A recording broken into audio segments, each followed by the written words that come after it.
thing here. Let me move my microphones in. And I gotta put water in my bone. So give me a second here. Nobody's even here yet, so we're not missing anything.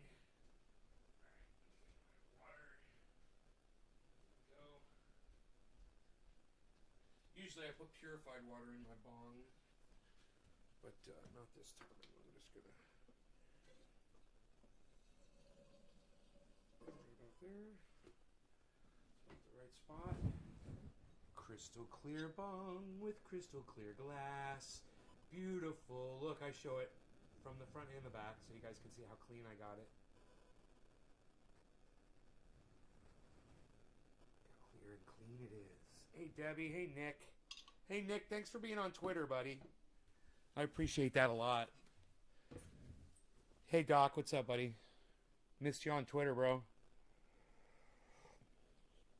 You too, Debbie. Like to see you guys over there.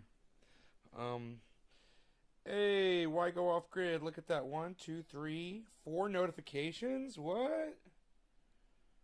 God. Lex Friedman, man. He's such a fucking... What's the word? He's a douchebag. He's a fucking douchebag. I hate the way he fucking talks. Like he thinks he's so fucking calm and he thinks he's so professional. I fucking hate that shit, dude. You're a fucking punk bitch. Anyway, Lex Friedman.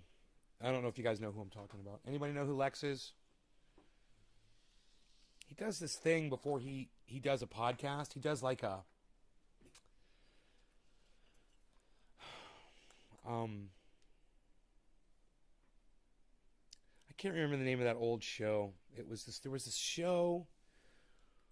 Oh, Masterpiece Theater. They used to have this show.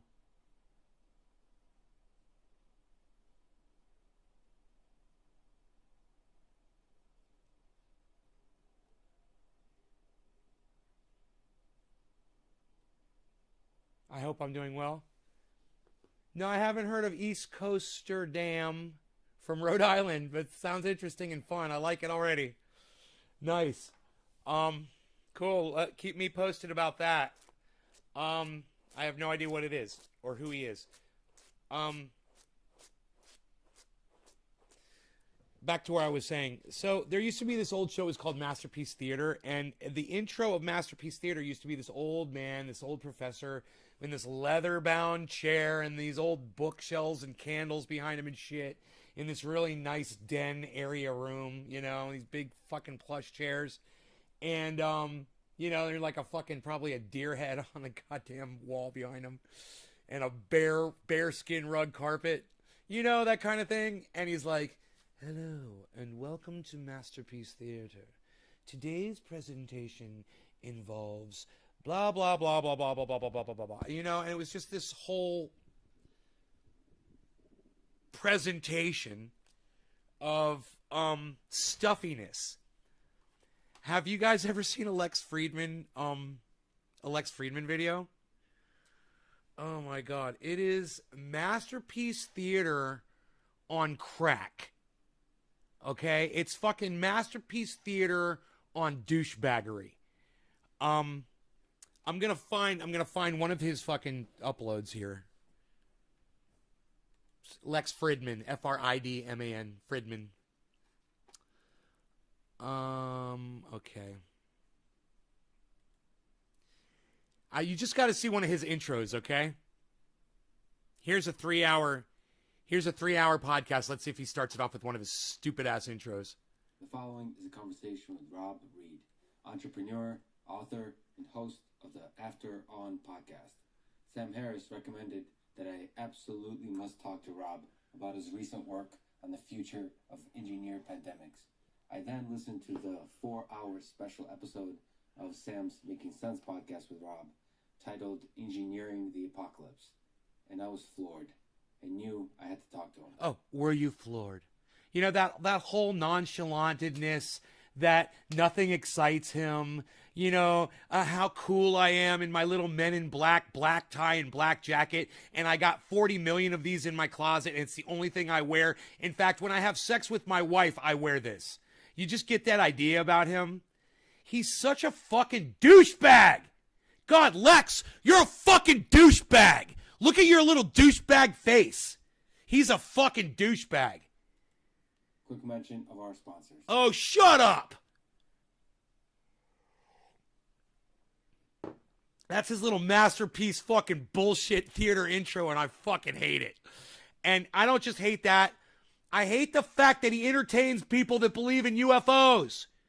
You're a fucking idiot. There's no UFOs, you moron. Stop putting these idiots on your show.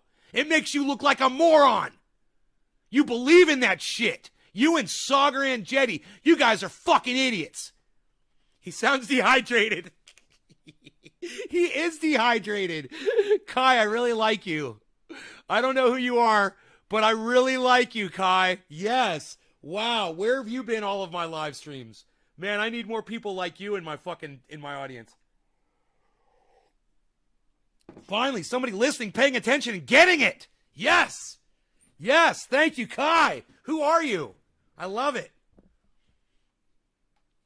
Jackie said Masterpiece Theater PBS. Yes. My audience has such a hard time keeping up with me, man. It's really sad. You've been following for a while? Well, Kai, thank you for finally chiming in.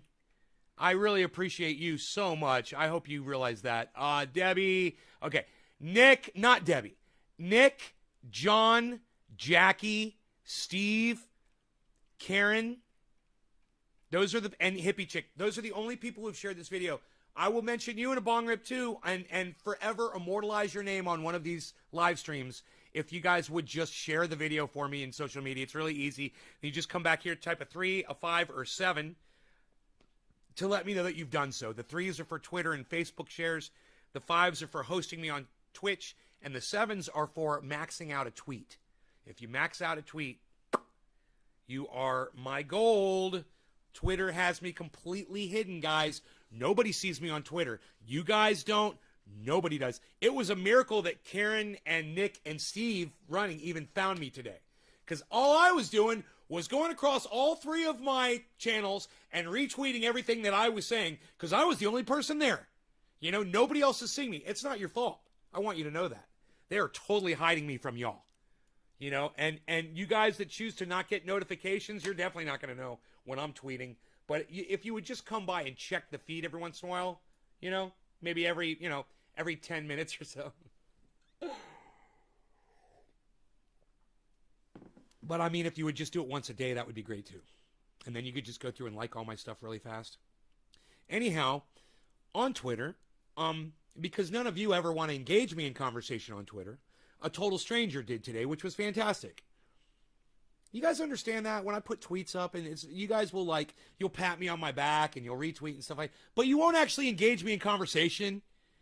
So it just, when someone finally on Twitter engaged me in conversation today, I was like, oh, wow, I'm having a conversation with somebody. Wow, we're talking about living off grid. How cool is this? Doesn't happen very often. You guys just want to click a button and leave. And, hey, man, that's all I ask you to do. I would just, I'm just telling you how surprising it is when I finally find somebody who will actually communicate words with me on social media. It's nice. Every 5 minutes, right, John? Or Doc, Twitter doesn't show on newsfeed. Steven, I don't understand what you're saying. Twitter doesn't show on newsfeed. I don't understand what you're trying to say. I like the topics you talk about. Well, Kai, thank you so much, Kai. I like that you are engaging me in conversation about what I'm talking about, which keeps the show going and keeps it lively and does amazing things, for my attendance. Oh, let me get this Lex fucking douchebag off my goddamn screen here. He's such an idiot.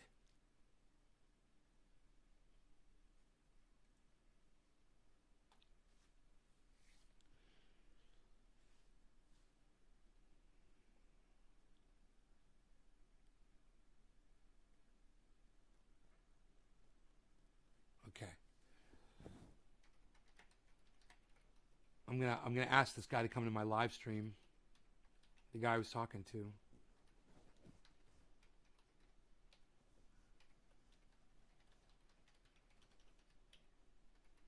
So funny. I was literally just talking about him, and now he's messaged me on Twitter. Michael, thank you. Kai, hey brother William, check this guy out. Brother William. Who's Brother William? Hey Lisa, it's blocking me from sharing your videos on Twitter. How is that? How does that work exactly? What happens when you try to share one of my videos on Twitter? I don't understand, Steve.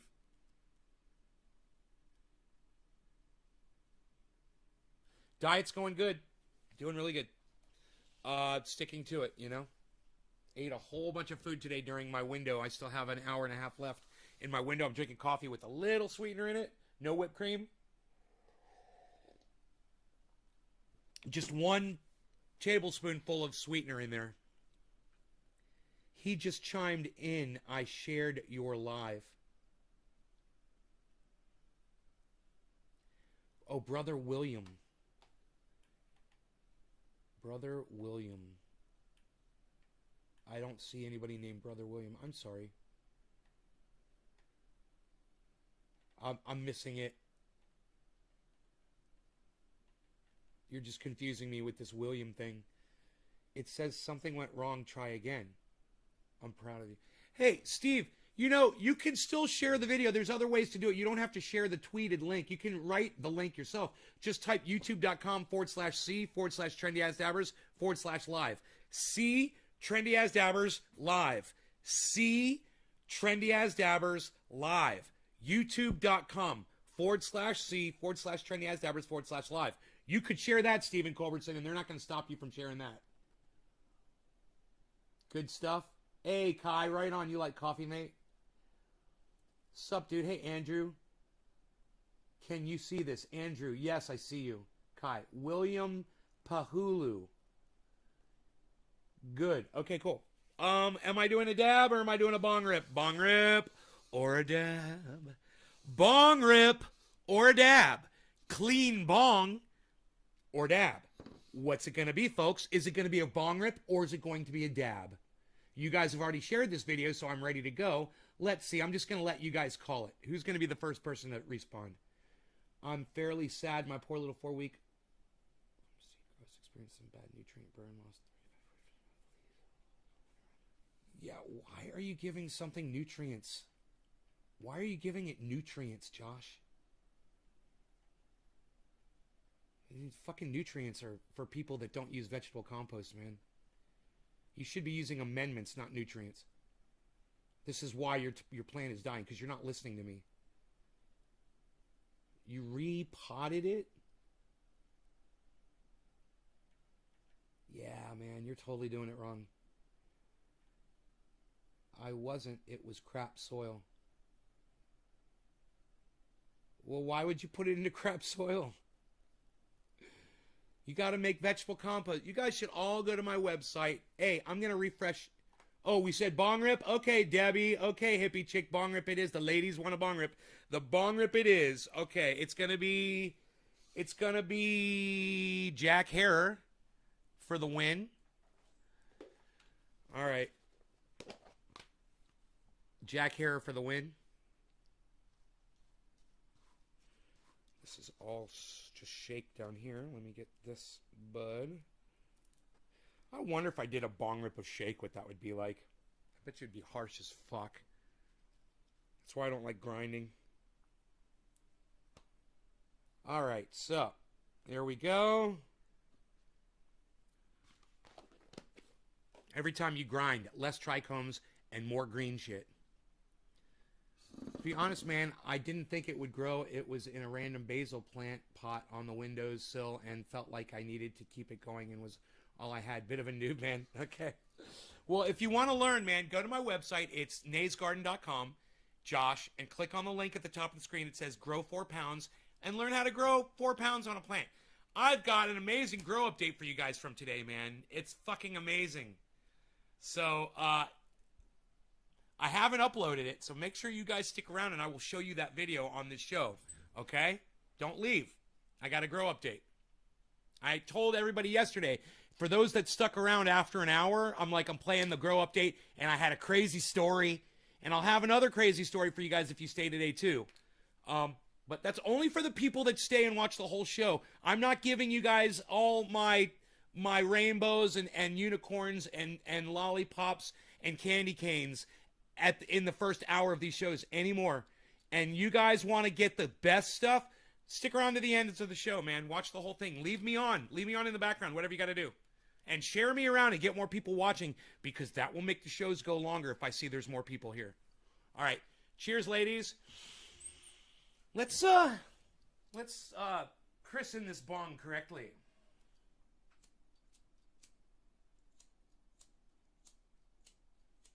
Patience. Patience.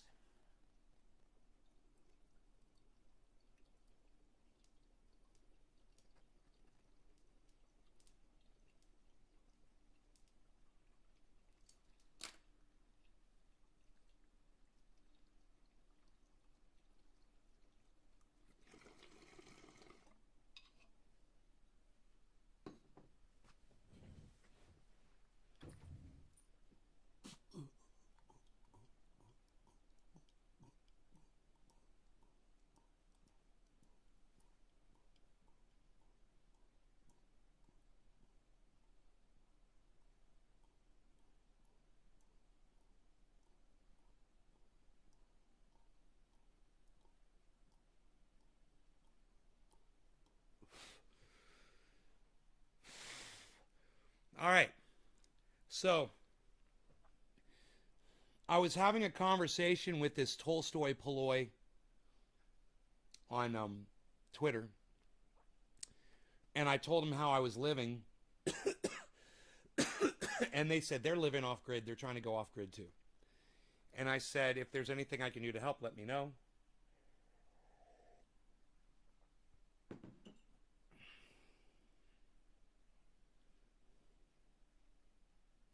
You're welcome, Josh. Good luck. Going off grid is the shizzle. I am no longer at the mercy of PG&E when they want to shut the power off. You know? That's the biggest thing right there. My power doesn't get shut off.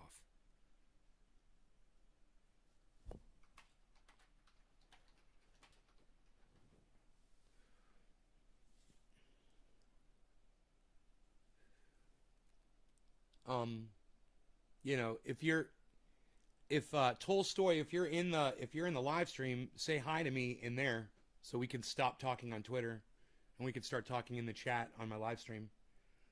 You have solar panels? Dude, I got 96 solar panels. I'm looking at them right now. They're almost completely out of the sun now. The sun has passed. It's done its deal today. I've made so much energy. But yeah, I've got 96 solar panels. They're pulling anywhere from, what is it, 275 to 350 watts each, something like that. And you know, I needed a lot of energy. I burn a lot of energy. I have, you know, I've got this waterfall right here is running 1,000 watts all day, all night, 24/7. Most people don't have that kind of energy running in their home. Most people don't have a continuous motor for a waterfall. You know, so it's depending on your electricity needs. I got to have running water, man, all the time. I got to have a waterfall. So I got to have a lot more solar power for that. You know, if I want to grow plants indoors, I need the solar power for that. Hey, Tolstoy, you made it. What's up, buddy? I'm so glad you're here. So if you have any questions about off-grid, Tolstoy, you know, feel free to ask me in this live chat so that way more people hear the information and we don't just hoard it between me and you in a private message on Twitter. All right, so I'm going to go ahead. I'm going to close up Twitter.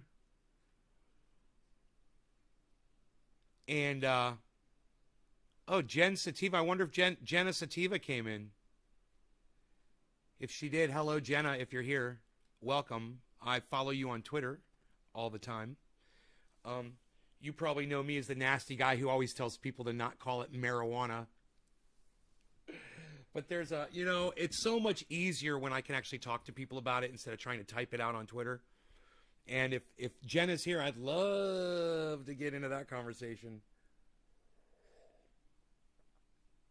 Because she's one of the few people that did not unfollow me after hearing me say stuff like that, I'm sure. We're also watching the crypto market bounce back after a really hard crash. Ethereum's still down. Bitcoin's actually at 33.8, doing fairly well. So, Matic and Cardano are there for your grabbing, guys. $1.22 and $1.16. If you just want one coin of Matic, it'll cost you a little more than $1. Spend $10 of Matic. Go get $20 of Matic. You'll have a few coins, man. That shit goes $8,000 a coin. You're going to look me up, man. You're going to look me up and send me a check. And you should. Because I've had to just beg you guys to trust me on this thing. And I know the last few days it's been really bad. And there's going to be days when it's probably even lower and it's even worse. But remember, the days that it's soaring, I'm telling you, I'm pulling profits out. And that you guys can do that too. And you can be making money off this for the rest of your lives. And you can get lucky with it and you can get rich with it too, just for having a small investment in it. But I snagged another $1,000 of Bitcoin, and wow, it paid off. What was the title of this morning's video? I don't know what it was. I do not know what that title was. Let me know.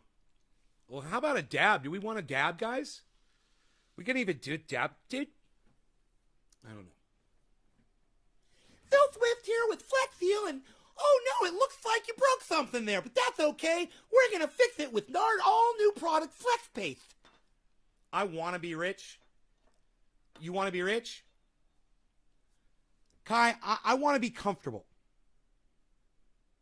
I want to be comfortable. And if being wealthy makes you comfortable, fuck yeah. It helps me being wealthy helps me being comfortable, for sure. But more than being wealthy, I want to be comfortable. I mean, I want to have all the things, like for instance, let's say I didn't have money to pay my power bill, but I had full power. That's comfortable, not wealthy, right?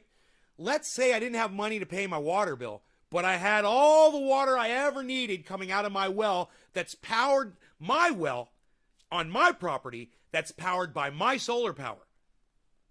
Well, that's not wealthy, but that's comfortable. I got all the water I need.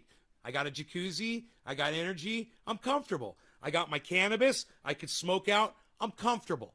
I got zucchinis coming out of the ground. Oops, I'm not supposed to talk about that yet. You guys make sure you stick around for today's Grow Update. You're going to fucking love it. I promise you. It's a fantastic Grow Update. Amazing things have happened in the last 24 hours out there. And if you have not been watching the show, you will get caught up today on the Grow. It's, I'm excited because everything that I've learned over the years has been paying off for this Grow. And I got in there and I did what I had to do. And I broke my back for a day or two. Maybe more, maybe like a week of backbreaking work and labor. But most people wouldn't have to do what I did. I really let my yard go. And I had to go down there with a weed eater and a blower. And you guys know the story. And I went down there and I fucked it up, man. I did it all. I killed it, man. I murdered that shit. So, now it all pays off.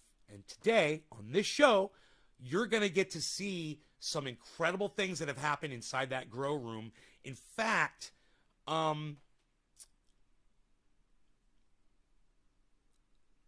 let's table that. Let's close this.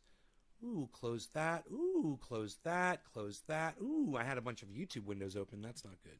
Let's open up the window to our grow so you could just get a view of it as a visual grow update. Then we're going to do this dab and we're going to get more into what we're talking about. Boy, is that beautiful. In the time it took me to take a sip of my kefefe, we now have this gorgeous picture to look at. Look at this, guys. And might I just say, look at plant number one. Would you just look at plant number one? Look at plant number one, man. Look at plant number one. You guys remember plant number one 2 weeks ago? It was just over that little fence. Look at it now. And that's not all. If you guys could see 3, 4, and 5, 4, 5, and 6. Oh man, but there's so much more, and we're not going to do the grow update right now. I wanted to bring that up there so you guys could see what's going on. It's unbelievable, right? This is unbelievable. Dude, when plants are growing an inch a day, you can literally go out there and watch them grow. You could get your chair, sit down, hang out for a few hours, and your plants have grown. You know? It's like that fast. It's crazy shit. So if you guys want to experience that kind of growth, I can answer all of your questions. It's all free. The information is free. And what you need to achieve this kind of growth is free too, for the most part, are very, very cheap, very inexpensive, but very obtainable. And if you can produce your own cannabis, then you can produce your own income, because in the future, if the whole world, if the grid were to collapse, cannabis will still have value. I promise you, people will want to get high when they can't fucking play their Xboxes anymore. They're gonna want to get high. It's gonna have value. If you could do this, you're gonna have that. And this can be chickens and eggs. This can be, some meat that one of your local farmers is raising. It can be vegetables that someone like me is growing on a massive scale. It can be toilet paper. It can be mullein that you can use as toilet paper that I have growing all over my property. Yeah. I let it grow. Most people cut them down.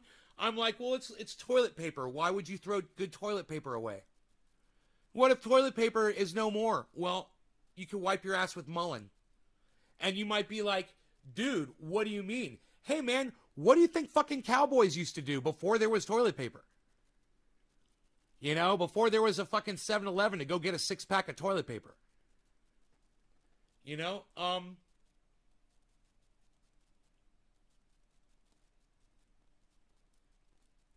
Little things like this you learn about living off grid. There's things you can do. I've got this raspberry bush. It's been here for 10 years. I didn't know it was a raspberry bush. It used to be covered with trees. I cut the trees down to put in solar. And within, however many years the solar's been here, the raspberry started to bloom. So now I've got fruit. I'm thinking about putting an orchard in my front yard, but I'm going to purchase the trees before I dig the holes. Because I'm like, I'm not digging holes in my yard, just having these fucking holes here without having the trees first. So that's something else I'm going to do. Orchard. So many things to discuss about living off grid. But you guys, if you have questions, now would be the time, because I'm going to fire up a dab. While I'm firing up a dab, if you've got a question about living off grid, growing cannabis, growing vegetables, or whatever, we've got sunlight coming through the window. Perfect for smoke rings. Are you guys ready? Sandy Smith shared this, and everybody else who is sharing this video. Kat Stoops, thank you, Kat. Nice new image there of your avatar. I can see that's beautiful. Can see your face. And the rest of you know who you are, who've already shared this video. I had to refresh the chat. Thank you guys for sharing this video on social media. That's what brings more people here and makes it happen. It's really frustrating for me. If you guys want to help alleviate some of my frustration, please download the Twitter app onto your smartphones, or just get on your computers, your tablets, or whatever, and go to twitter.com. Man, you guys could help out so much. You guys have no idea how much of a voice. You could amplify me, man. And this kind of information that I put out, whether we're talking about off-grid cannabis growing, the medicine that we make from the cannabis that's great for so much pain and itching and everything, make it available to more people. You know, make it more popular, and it'll make me want to do this more for sure. All right, you guys, thank you so much. No law regarding cannabis. Cheers.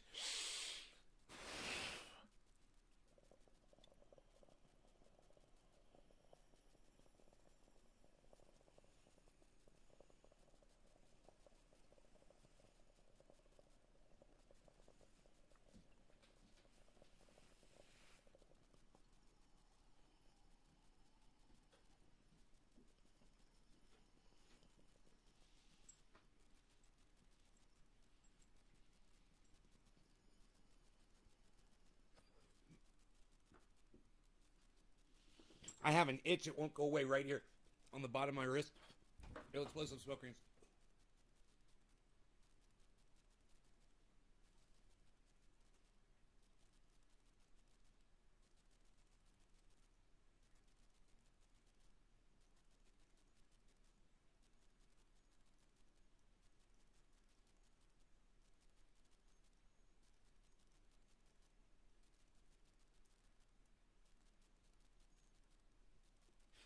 I like how they shut off when they go out of the light. So I'm going to put some triage oil right here. I've got this itch. I just want to rip my skin apart. I don't know why it itches right there, but it's just itching right there. Feels like I hit some poison oak or something. You know, it feels like that. Almost like a hive.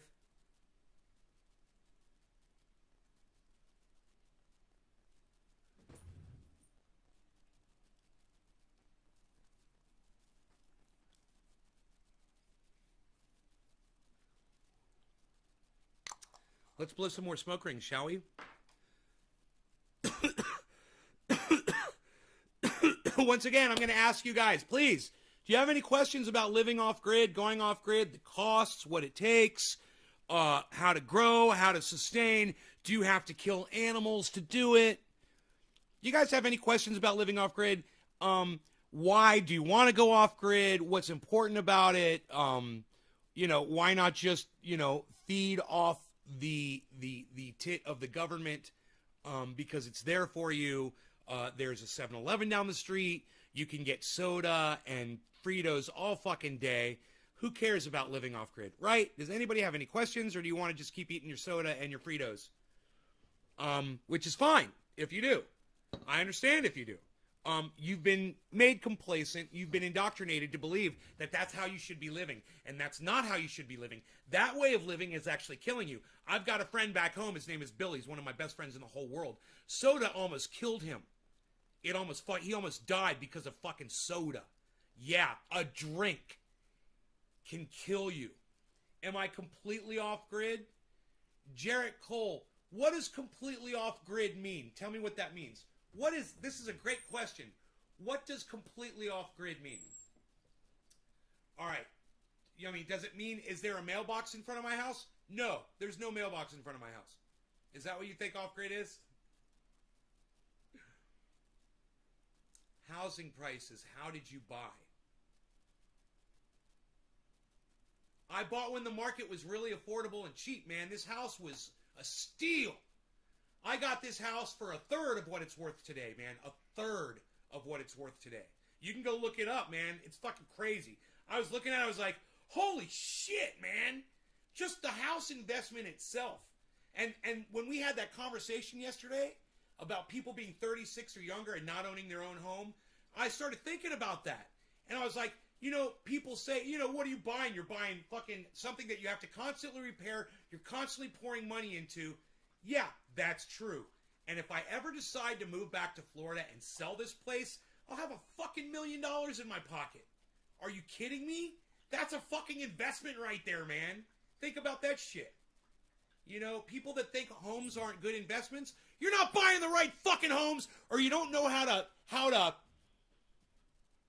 to grow. I hate this fucking term, but how to grow your home.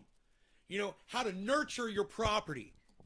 how to make it better than what it was. And anything that you touch, anything that you come into contact with in your entire life, if there is a way for you to make it better, you should. If you buy a Chevy truck, you should jack that motherfucker up, put fucking tunes in that bitch, tint the windows, fucking put a roll bar on that motherfucker, fog lights. That way the next person that gets it, when you're dead, somebody's gonna drive that car around and they're gonna appreciate everything you fucking did. And that's what it is. My buddy Mark comes over here with a shovel. He digs stairs into the fucking rock on my mountain.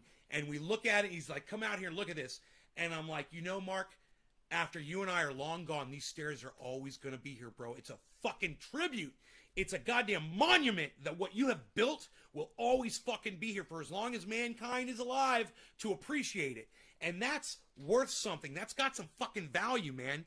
I went by somebody's house today. I was driving down the road and I saw these two giant stone pillars. He's obviously a stone worker. In this little house, you know, in these little row homes, whatever, on this little quarter acre. And boom, this guy's got two giant pillars and an iron archway over the top. And that's what you gotta fucking do, man. Build those fucking pillars, man, in your lives. Make shit better. You know? And you can do it, man. You can do it. Be like that. Don't be the person that moves into a place and fucking destroys it. Don't be that person. You know? And if your landlords are douchebags and they fucking deserve it, then fuck them. Then fuck that house up. Go get yourself a turkey, a frozen turkey. Right? Go get yourself a frozen turkey the day you're moving out of that motherfucker. And cut yourself a hole in the drywall. Put the turkey inside the wall and then drywall it and then paint it and make it look brand new. And leave that fucking house and let that fucking turkey rot in that fucking house. You didn't hear that from me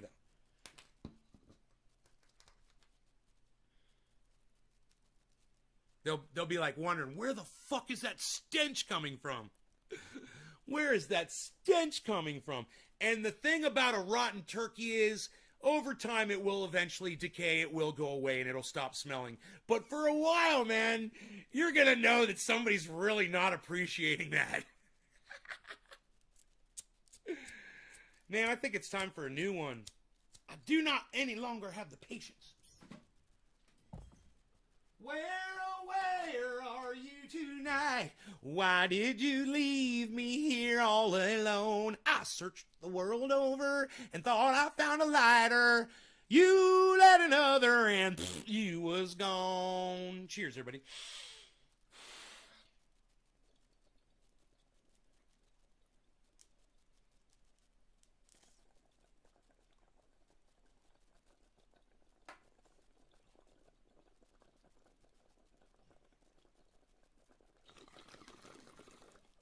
All right, so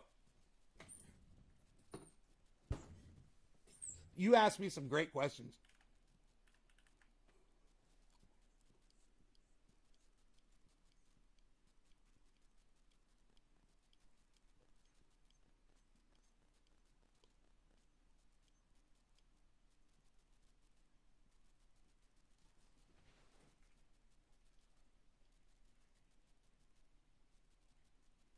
I got the door wide open too. Not bad. Are you completely off grid? It's a great question.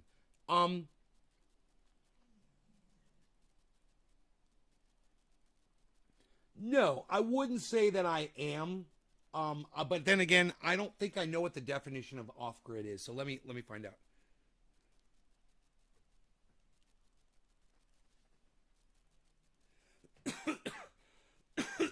It's a great question. How did you buy? Housing prices, how did you buy?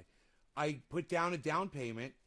I had saved up money, Tula, and I made a down payment on the home and got a mortgage. I got a loan through the bank. I secured a mortgage, and at first I secured the mortgage with I believe it was Bank of America. And then I said, fuck them. So then I went to Wells Fargo. And then I said, fuck them. And then I switched over. I refinanced the third time to a credit union, which I'm much happier with. and it's a much lower interest rate too. So that's a good question.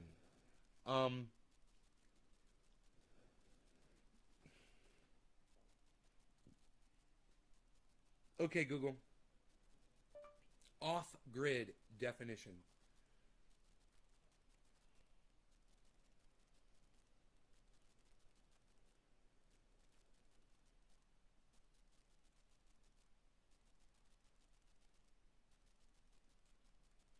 Dude, come on. There must be a cell phone tower to hit this signal somewhere. Now.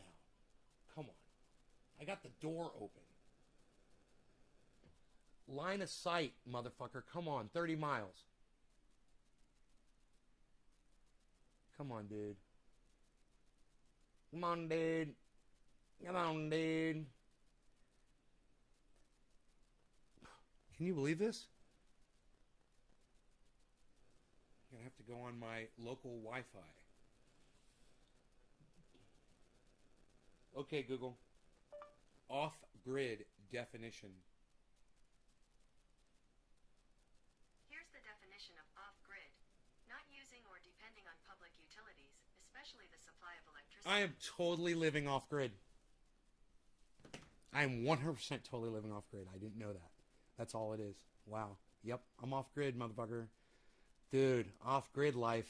What? Hashtag off-grid life with a Y. L-Y-F-E. Who's going to do it? I guess living on your own food, etc. Jeffrey Cole, ... Or Jarrett Cole, ...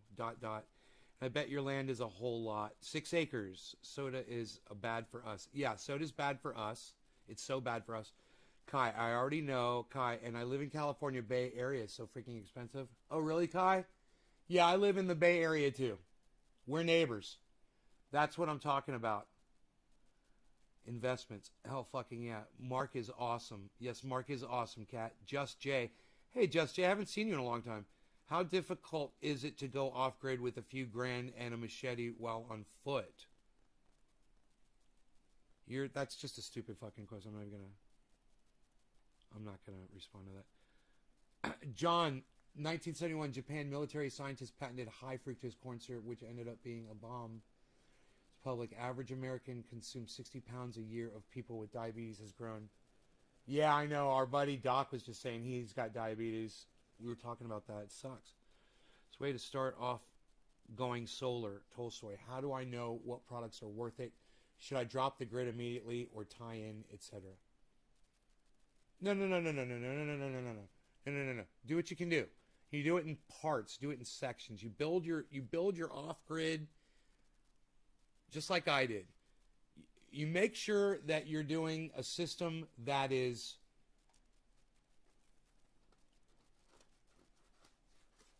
expandable. Make sure that you're building a system that is compatible with all other. Don't buy Tesla. You know, that guy goes out of his way. He literally has patents to literally subvert having cross-platform with his name brand. He's the biggest douchebag monster on the planet. And people don't know that about Elon Musk. Basically, that's what his contribution to Tesla is going in there and making their product so nobody else can interact with it. It's douchebaggery at its finest. So you want to go with equipment that is cross-platformable. So, like, the first system I bought was a brand that I no longer use, but I made sure that when I got it, I wanted to make sure it would be compatible with anything else. And my solar guy said, no matter what you want to do, he said, this will be compatible with anything else that you do. So my first thing, I didn't have inverters. My inverters were actually on the solar panels. They were individual inverters. Every solar panel had its own inverter. It goes right into the fucking, and you can start with a little system like that. So where you don't have an inverter on the wall, it's actually underneath the solar panel. It's a little plastic cased electronic device inverter. It will convert that solar power right there to what your fuse box will use. Right? So, you could start with something like that, and then you can go to a system that is bigger and will require its own inverters, and you can literally pair that up with that system, and it'll all work together flawlessly, beautifully. Once the, if you're using software like I am, and you don't need to have a software-based system, but mine is really technical, because I've got a cross-platform system. It's AC/DC, right, which is a new thing. And because of the way we built it, we started with one, and when we added more of the other. We started with the system that had the inverters underneath each panel. It had 32 inverters. I know that sounds expensive when you can literally just get one inverter for 32 panels, right?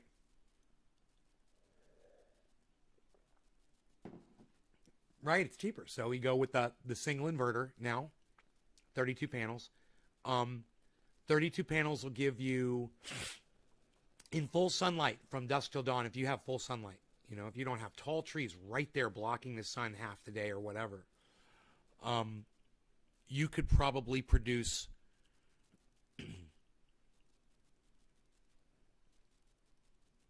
enough power. I'd say you definitely produce enough power for your entire cabin out there and everything that you would need all day, all year round. And I wouldn't even be surprised if during snowy, rain, whatever, you have a backup battery, a single battery. Or you can use a bunch of car batteries. There's all kinds of different setups and systems, and there's costs and things. There's so many different ways to do it. And so make sure you go on YouTube, go watch videos of low-cost solar, right? There's going to be all kinds of information out there. And if you want to get connected with a company that does this, the company I use that I recommend that you guys look into using is called Solark. And they're great. They're great customer service. They supply me with my inverters. And hey, Chris, what's up? Their inverters are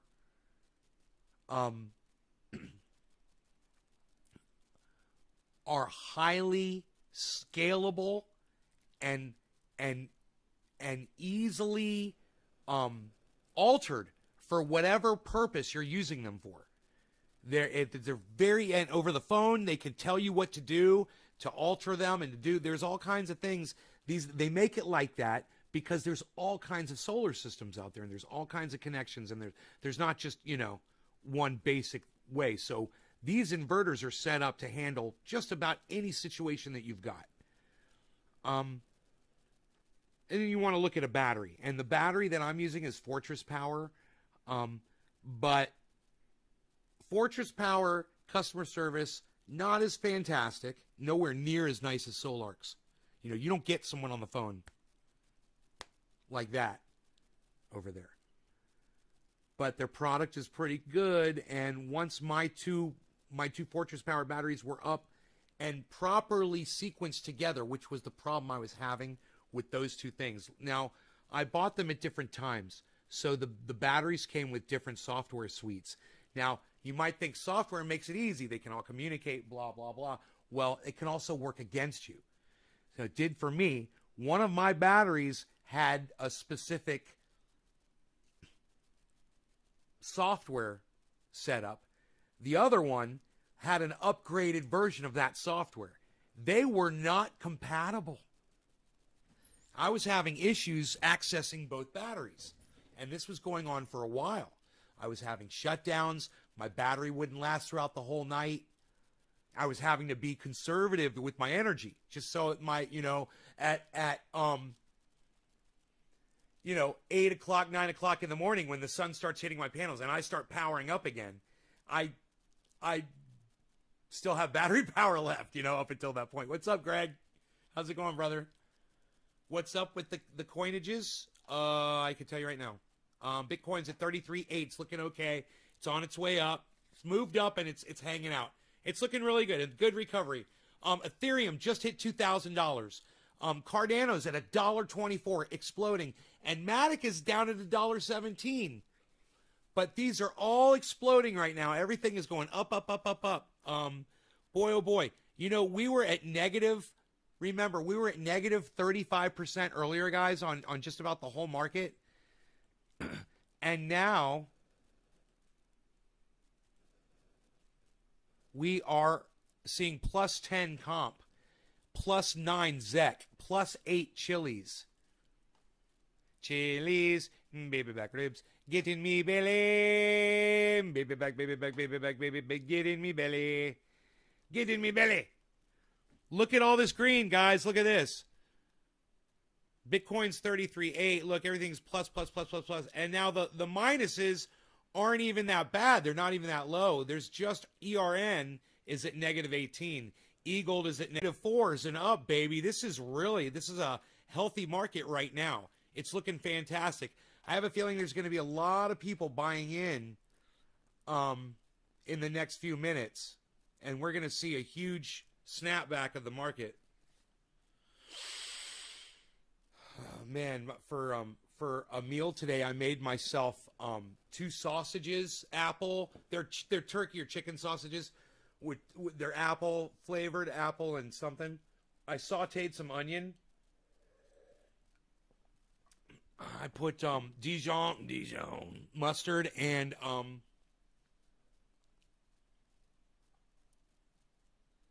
yeah, you guys want to hear good off-grid advice? Listen to Chris P. He's out there, man, in the wilderness.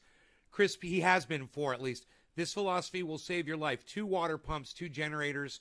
Water in the West is key to survival. Fire hazards are that bad.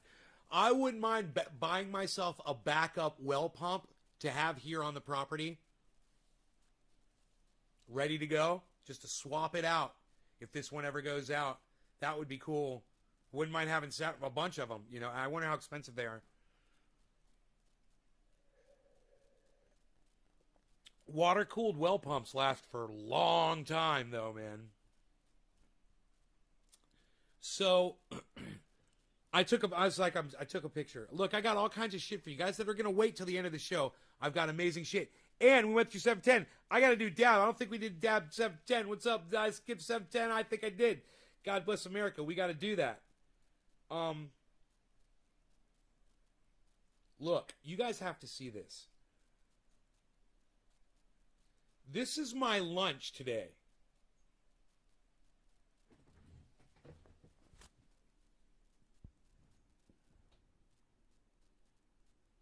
And when you saute the onions, you don't get onion breath.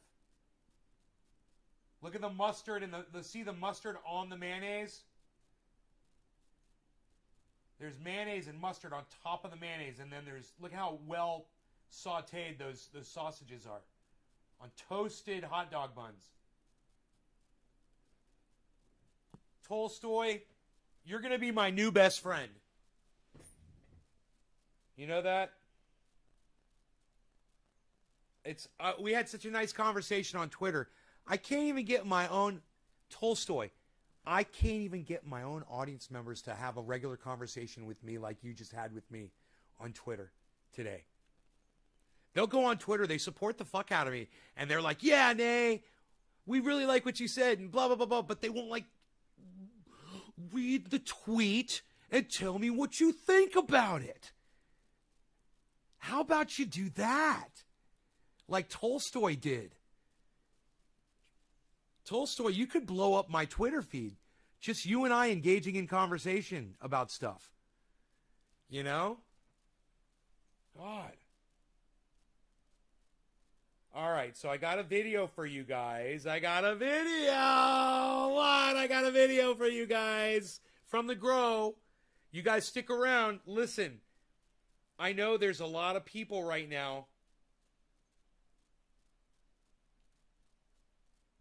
that are leaving this show. They're going to miss out. You're going to miss out on the best, guaranteed, the best Grow update yet this year. They're going to miss out. And you guys that stay and watch the show, you're going to get to see it. But I'm not ready to show you the video yet. So I'm going to put this away. And I'm going to sip my coffee, and I'm going to do another dab. I was taught by my Jewish friend, bacon on a hot dog, a little burnt. Absolutely amazing. Dude, Chris, bacon on anything is absolutely amazing. Your Jewish friend. It's so funny. Oh.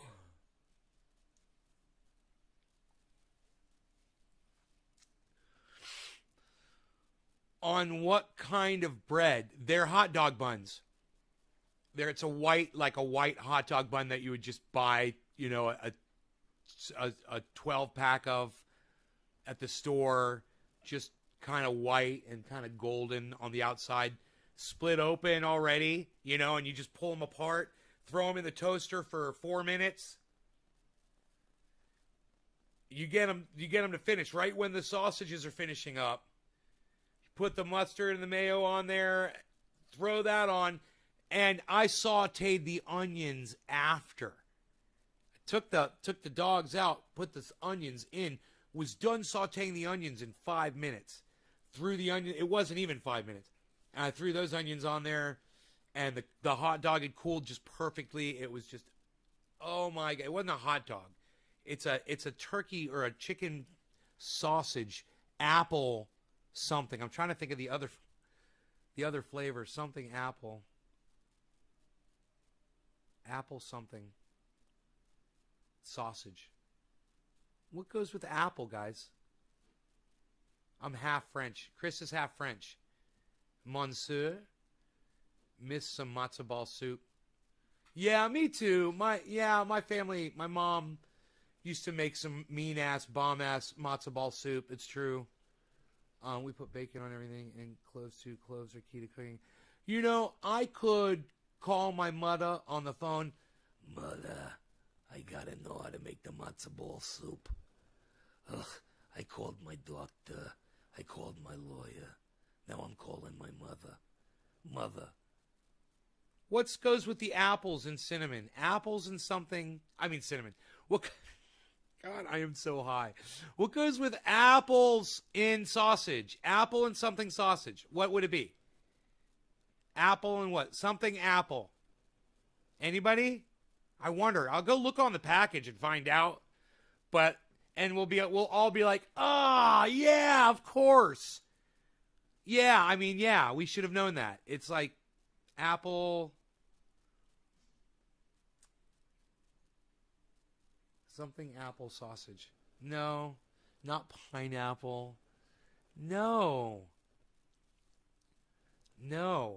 Apple.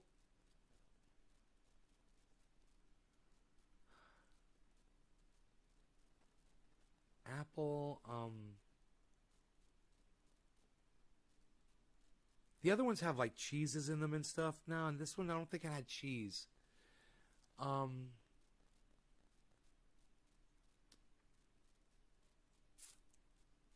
Not carrot.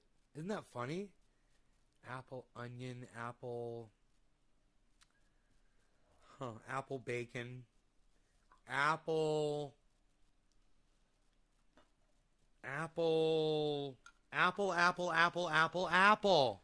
Hey, Sandy. Let's do a dab. You guys, you could look it up on Google if you wanted to. It's Adele's sausage, apple something, Adele's. You guys could look it up on Google right now and find out. Somebody show me how good your Google skills are. It's from Adele's sausage.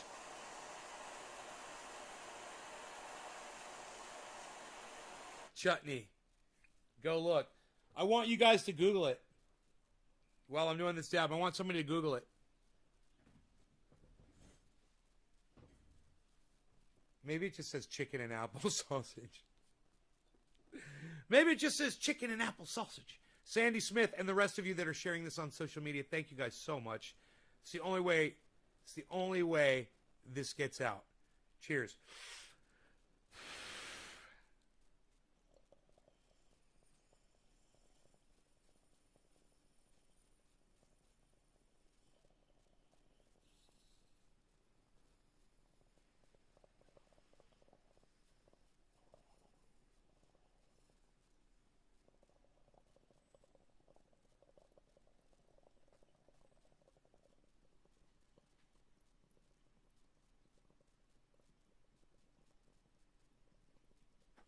It might be chicken and apple. It's chicken apple.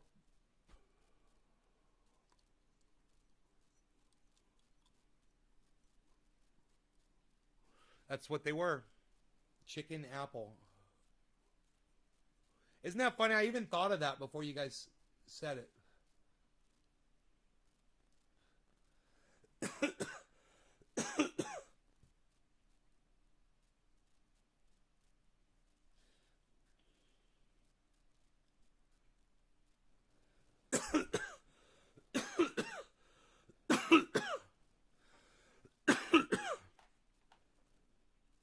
All right, you guys, I want to let Kai leave so they miss the grow update.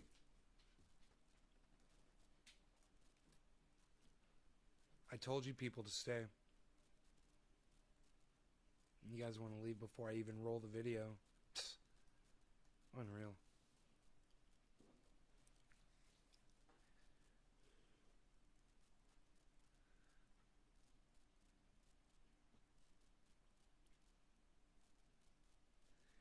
We don't do that God thing, Kai. We don't do that bless.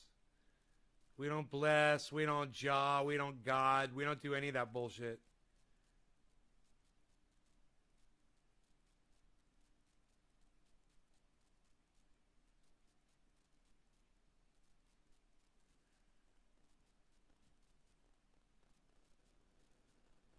Just leave.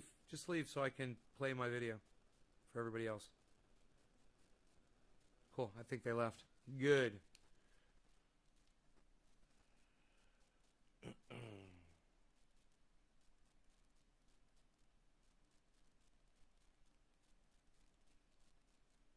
guys, I'm out here in the grow again. This is plant number 5. Look how beautiful. And look behind plant number 5. Look what happened. Whole bean just came out of the ground. I was just talking about this on my live stream this morning, and I didn't even know this thing was back here. It was kind of hidden, pot behind it, and just some debris and thing, box and whatever. But I was so excited and surprised to see that, and I'm going to transplant it into one of these pots, so it can be protected, because any kind of a rabbit or whatever can come through and eat that. So we're going to put it inside this cage work right here. But I just wanted to show you that. I was kind of happy about that. All right, you guys? So there was a pot right next to it, so I just grabbed the pot and I grabbed a little hand shovel, little spade that I got right here, and I just dug it right out of the ground, and I popped it in this pot, and now I'm gonna go move it to one of my grow pots. Okay, we're back. So I selected pot number 3, and I put a trellis in right here, so the vine will have something to grow on, and it won't grow on the cage, so I'll be able to take the cage off as long as I keep that vine off the cage. Anytime I need to get in there, we'll use the trellis to guide the pole beans up. It should be a fun little journey for that plant. I'm going to go ahead and water it in. And I've gone ahead and I've watered the pole bean in. I found 2 other pole beans on the ground, and I just planted them next to it. So it should be beautiful right here next to plant number 3. We'll see if it survives the transplant and keeps going. I think it will, because those are they just seem really hardy. And I think that seed must have been really shallow in the dirt, so I think we're okay.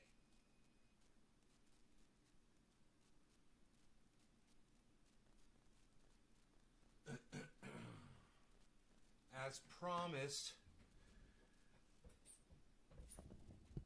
there's your grow update. Pole beans. Yeah, string beans. Yep, same thing. Hey, bees. He keeps beesling. He keeps beesling down the road. We call him the bees.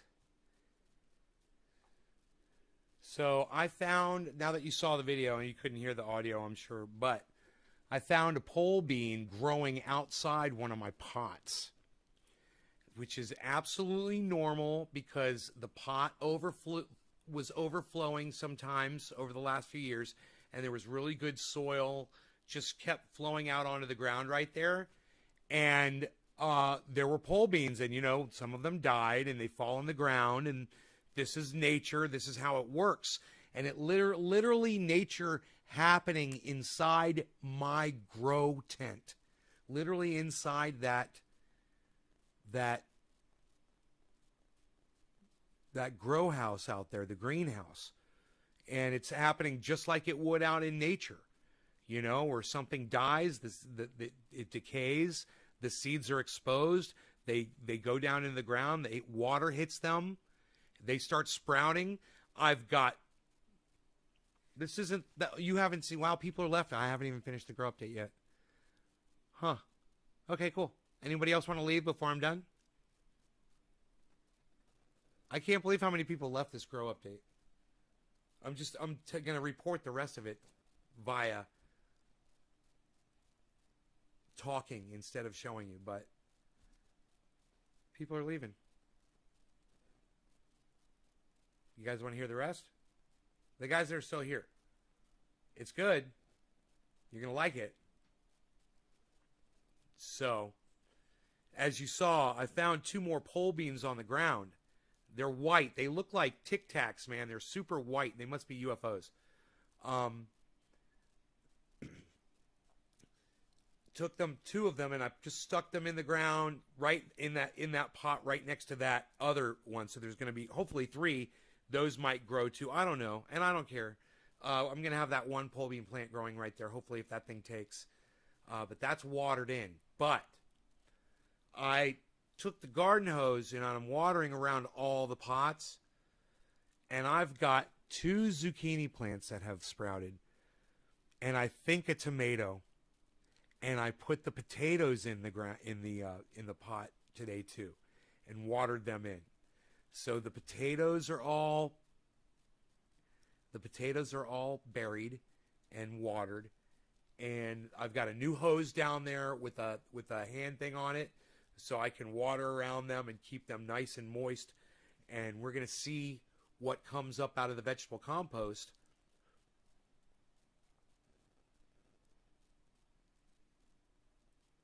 Made to the top of a mountain on Saturday, the first time out in a long time. Life is so beautiful. I look down on my property and the burnt trees and destruction. It's green now.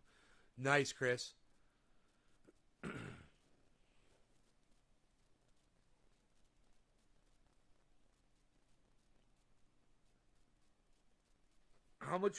Chris, how much property are you on? Are you in Canada?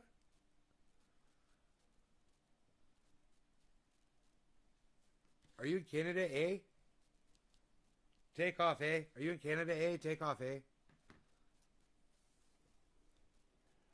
Okay, the prices have stabilized right here. So I'm going to go ahead and close off that. And I'm going to bring this back in. So you can see that it has grown since we saw it before. Can we see the waterfall? Okay, we could go like this. I think we're good, right? We forgot about Beazlecam Extreme. I come back and there's no Beazlecam Extreme. It's killing me. What happened to it? No more Beazlecam Extreme. That's why I don't watch it anymore.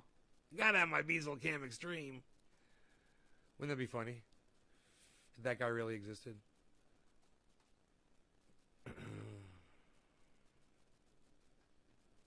Hey man, that's everything right there. You get to see the fake award. You get to see the glass. You get to see the coins. You get to see the Jimmy Dore envelope. You get to see the moon and the obsidian ball, the mug. You get to see all of that, and you get to see the grow, and you get to see the bees, and you get to see the bong.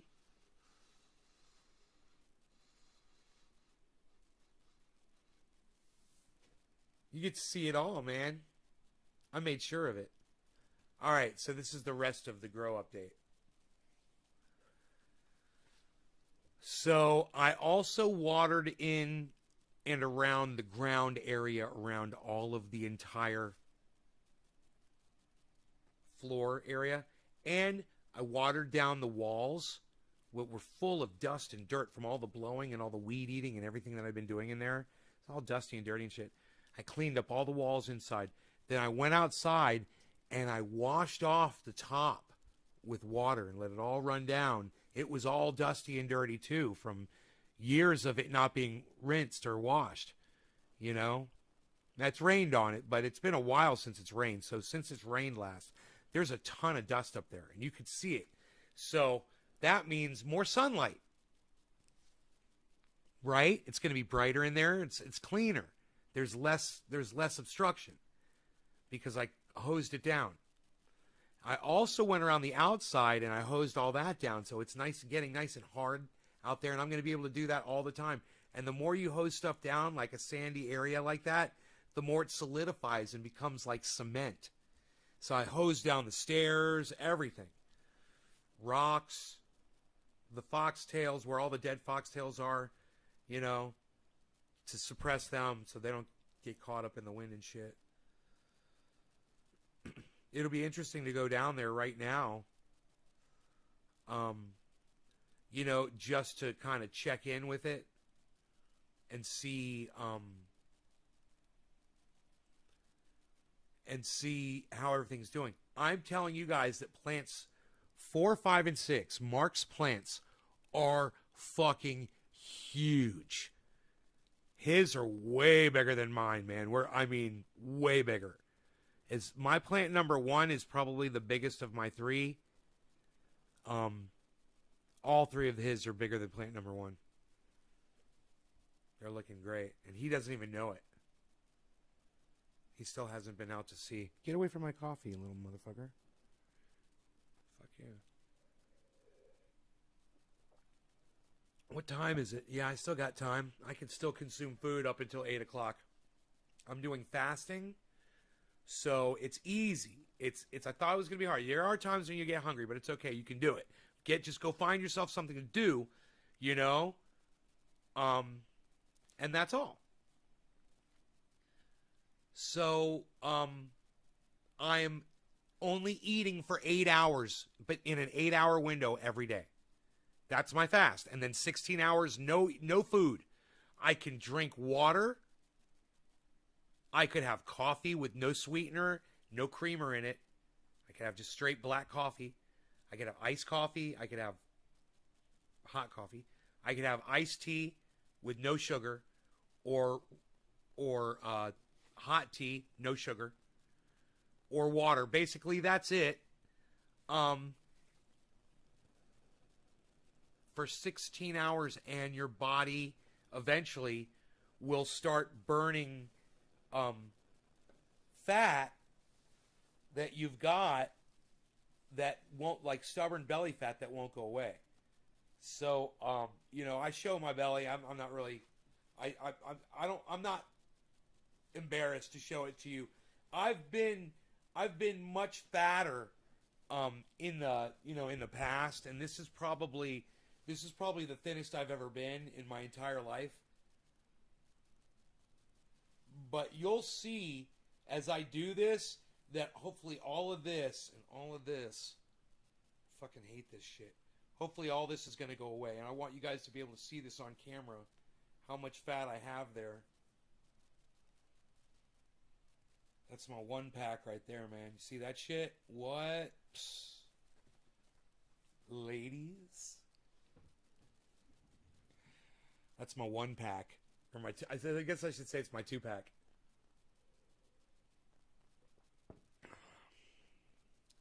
Yeah, and plus I've made up these new exercises that really help me a lot. As far as burning this area. Focusing on this area. Bro, it's this exercise right here where I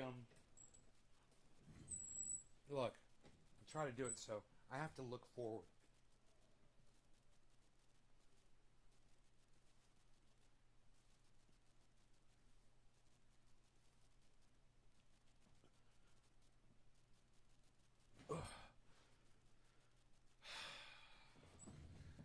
Lifting those legs up like that and then trying to straighten your knees out and do it with your legs straight out. And I can almost do that now, but I got to really work on it more. I got to work on it more. I'll work my way up to it, you know.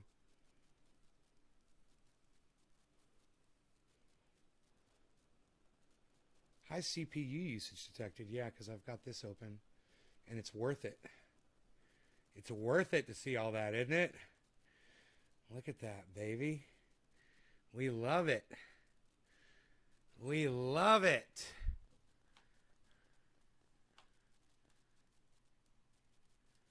You can see the whole thing right there. There we go. Look at that. I could go like this. Oh, there you guys are. You guys are back there. I forgot about that.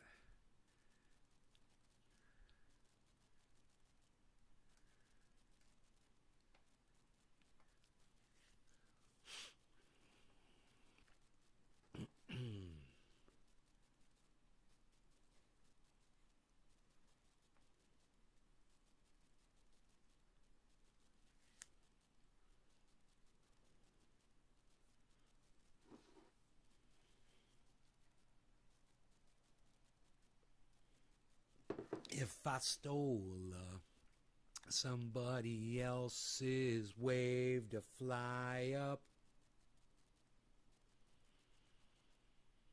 if I rose up with the avenue behind me. I have the beginnings of a solid six-pack.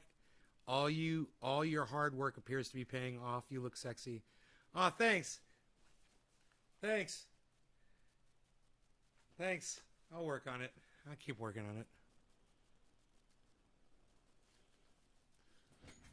Some kind of verb. Something unseen. A hand is motioning.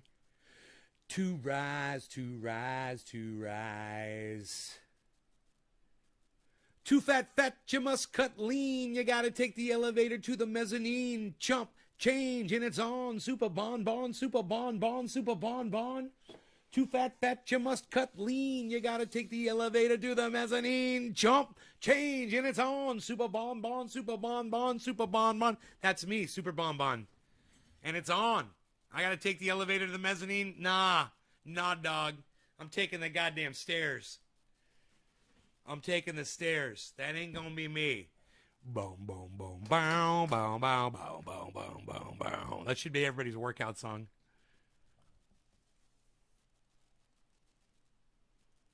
You gotta cut lean. You're too fat. You must cut lean. I love that. You're too fat. You must cut lean. You gotta take the elevator to the mezzanine. Jump. Change, so it's on. Super bon, super bon. You're sitting there eating your super bonbons. And for me, it was Oreos. But, you know, I ate Oreos thinking that as long as I was maintaining my weight where it was, that I was okay, man, you know? I went from eating, let's say, 8 Oreos a day. 2 times a day, I would eat like 4 Oreos and maybe 3 or 4 Oreos. Maybe twice a day. And usually probably more like once a day, but twice a day, yeah, for sure. With chocolate milk, with ice cream, and with whipped cream, all at the same time. I used to do that almost after every breakfast. I like to do that in the morning because I thought I could burn the sugar off throughout the day. That's what I was kind of rationalizing with myself. And you know, I had one Oreo cookie the other day. It was yesterday. It was during I was able to eat my 8 hours, you know, and I was like, fuck, I'm going to have some ice cream, man. I still got 15 minutes right now. I could totally have ice cream right now. Will I? Too fat, you must cut lean. You gotta take the elevator to the mezzanine. Chomp, change, and it's on. Super bon, super bon. Too fat, you must cut lean. You gotta take the elevator to the mezzanine. Jump, change, and it's on. Super bon, super bon. Bow, bow, bow, bow, bow, bow, bow, bow, bow, bow. Not only is it Ben and Jerry's, but it's Ben and Jerry's tiramisu, which is 370 calories per serving.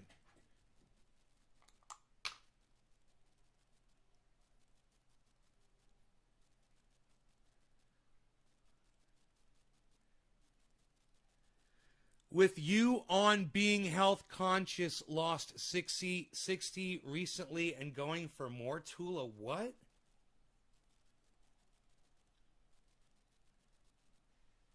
Trip from Israel must be 10 years now.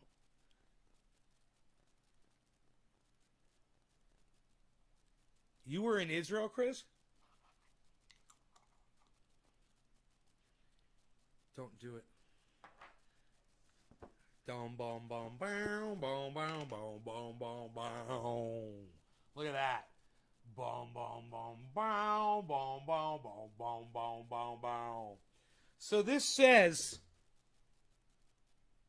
if you eat the whole container, it's 1,110. If you eat the whole container, if you eat a serving, which is a third of this, it's 370 calories. If I have tiramisu, look at this. Look at that.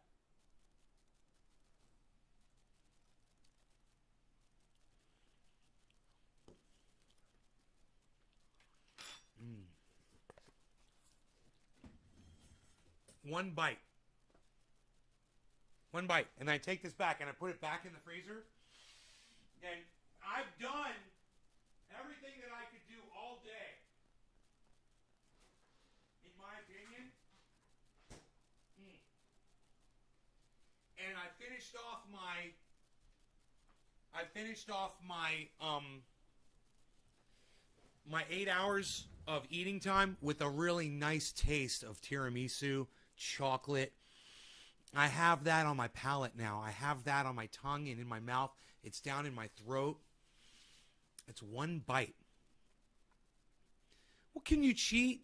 Look, you guys can get on YouTube and you can learn all about fasting from the correct people.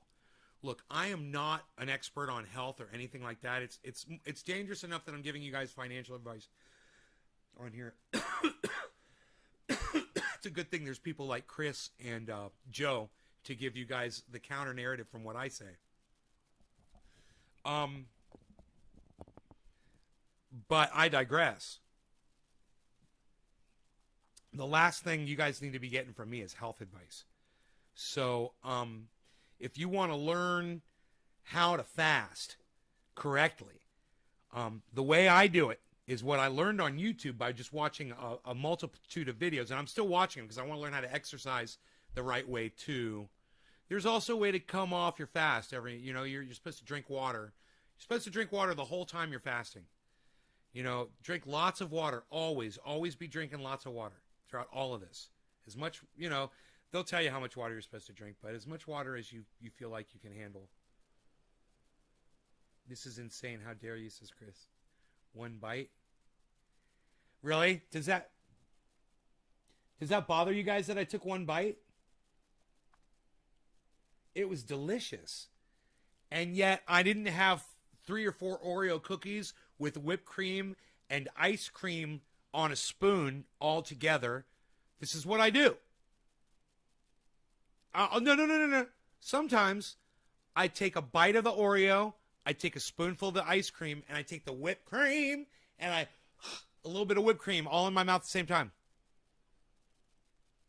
And I don't need to do that anymore.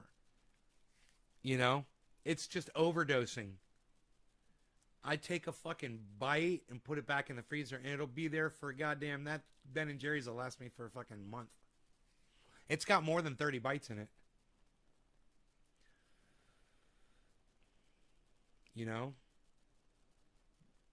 But it's not about self-control. Self-control would have been not eating any of it. It's more about getting that flavor in there so I don't feel like I've been robbed of my normal eating habits, which are to fucking pig out on that stuff. And it tasted really nice. It was really good. And after the show, I'm going to go eat that whole fucking thing. No, I'm kidding. I'm going to eat the whole thing. I'm going to sit here. I'm going to smoke. I'm going to eat the whole thing. 1,110 calories, it said. And I'm thinking to myself, I could do that. I could do 1,000 calories. Yeah, okay. I'll run around the house 50 times. I could justify it.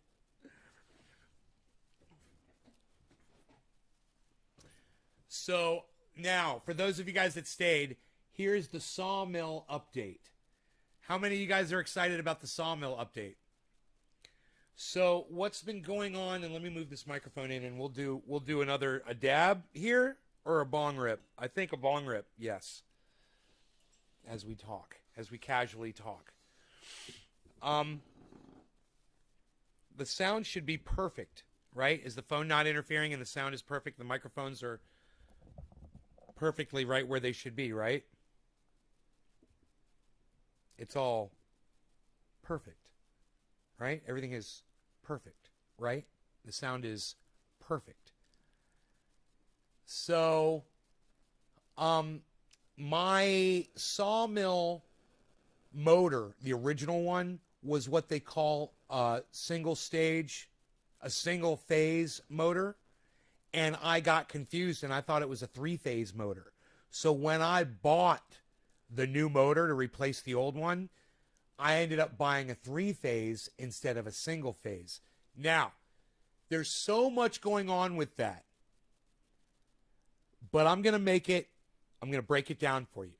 Number one, 3-phase motor is stronger and faster and more powerful and uses power more efficiently than a single-phase motor. A 3-phase motor requires a warm-up to get the motor going. A single-phase, you turn it on, and it's going. It's got one phase, and that's 100%, right?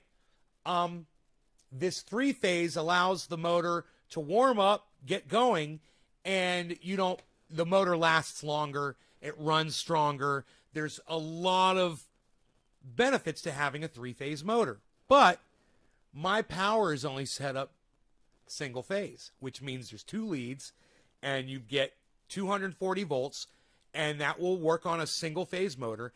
And if you wanted to run a 3-phase motor, you'd need 3 fucking leads of 240 volt to run a 3-phase motor.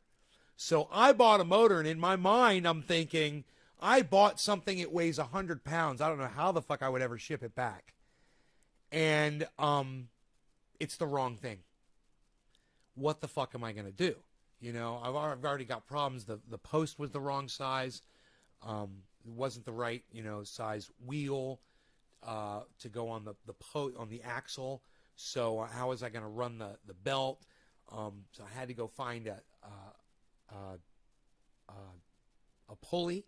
I had to find the right size pulley, and I got that coming. That should arrive soon. But this whole power thing, I went down there and I thought, well, maybe it's 3-phase going in, and they just wired it single phase. I go down and I look at the motor, and sure enough, it says single phase on the motor. And I'm like, okay, it says single phase. Let me go look I take the switch apart just to see if it's 3-phase, and it's not. What's coming from my power pole to where the Sawmill is just single phase power. It's 240 volt. So what do I tell you guys to do when you have a problem like that where you don't know what to do? Google it or go on YouTube and see if somebody's put up a video to show you how to deal with the situation. I go right to YouTube and I type in running a 3-phase motor on single phase power. And there's a device that you purchase for $85, and it's this box. It's 4x5 by 7, right? And it's a thing that converts single phase power into 3-phase output. $85. Amazon. The name of that unit, there's a name for it. I don't know. None of you guys probably give a fuck about this. But if somebody is watching that is doing something with a motor and you guys want to know something about this electric motor thing, 3-phase, single phase thing, real easily, the name of that device, it's called a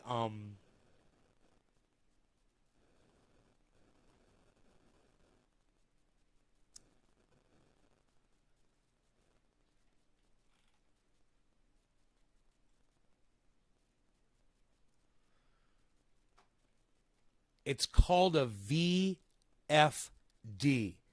a variable frequency drive. A VFD, variable frequency drive, inverter converter for CNC spindle motor speed control. Single phase input, 3-phase output. $85 on Amazon. Much harder to cut, right? Spray oil on blade when cutting. Hey, what kind of oil, Chris? I never heard that.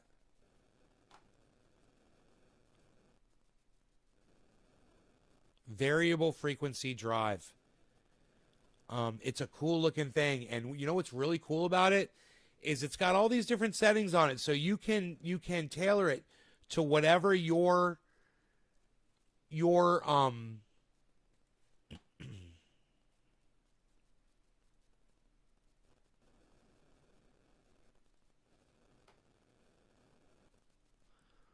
whatever your specific need is. There's the unit right there. That's what it looks like. And the face, the bottom of that opens up. It flips up, and all the little switches are in there. And I got a little outside thing because it's going to be outside. So I got a thing that's going to fit into. That's an outside weather resistant. It's a waterproof box that will be inside of. It's going to be a fun little project to wire it up. Yeah, I got pine, bro. We're cutting pine and Douglas fir. It's all softwood.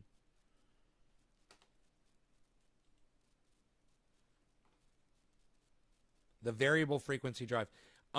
This is the kind of thing that most of you will never need.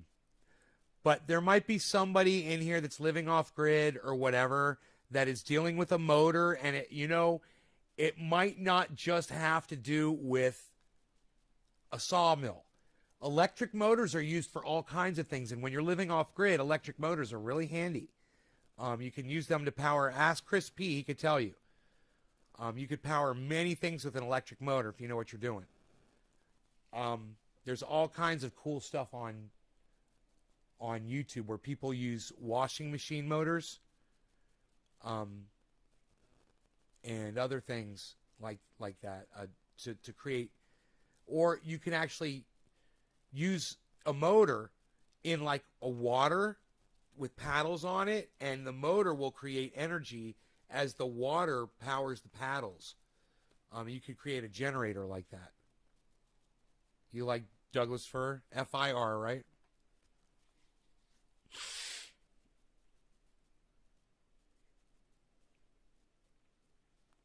So the title of this video is Why Go Off Grid Totally? The answer is when you're dealing with a company like PG&E, you're never at their mercy ever again. Because if living off grid, all it means is being completely power independent, which I am. I got to tell you, it's the greatest feeling in the whole world because they send me letters, and they say, your power is being shut off this time and that time and blah, blah, blah. And I just laugh at them and I tell them, to go F themselves. Those of you who are going to be taking little videos of this and putting it on Twitter for me, thank you so much. I'll make it user-friendly. Top of the hour, what? In the country, it can be problematic. Tell us about the pros and cons, bro. Remember, guys, YouTube is your friend. YouTube is your friend. I want you guys to know I went on YouTube looking for a video to find out how to solve my 3-phase to 2-phase problem. And one of the first videos that I came across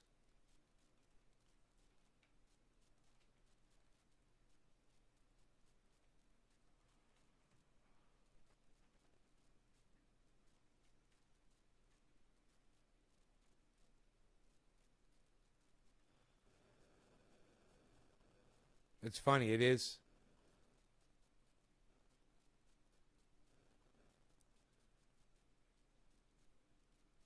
It's one of the first ones I clicked on was this video And this is so I'm going to rewind it to 0, because at the very beginning of this video, he gives the answer to my question.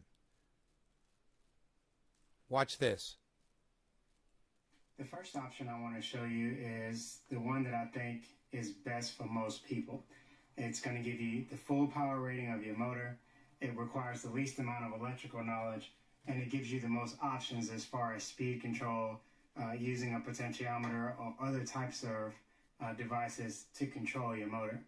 And that is the single phase to 3-phase VFD. Boom. Single phase to 3-phase VFD is the very first thing he said. And you want to know what's funny? I watched his video, and I kind of ignored the very beginning because I saw all those devices, and I was like, when I looked at all those devices, I said, well, those have got to be expensive as fuck. So I'm not going to do that. So I watched the rest of the video. I didn't really pay attention to the beginning. And I watched the rest of the video, and everything he said was, yeah, but this will burn your motor out over time. This is more like an emergency thing. He's like, and if you want to do it so it doesn't burn your motor out of time, then you got to do this. And I was like, by that time, I was all burnt out. I started watching a whole bunch of other videos. I went on and watched 20 other videos. And I remembered him saying that at the beginning of that video, that there were these devices. I was like, well, what were those things called? What are they called? And I wonder how much they are. I wonder how much they cost. And I go on Amazon. I go back to his video, and I get the name of what they're called,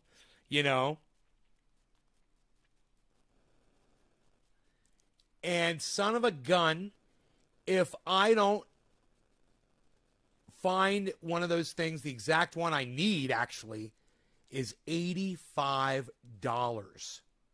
Why is my camera locked? That is so weird. Why did I lock my camera? What?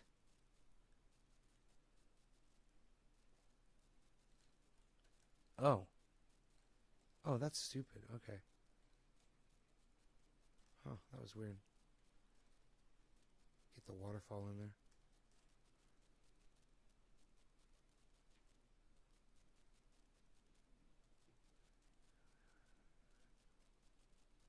Stabilized fuel. Old fuel is the number one problem with all engines.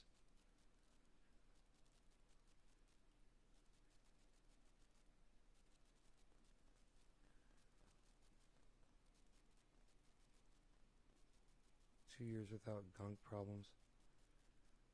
Always use fuels without alcohol. Hey, Billy, what's up?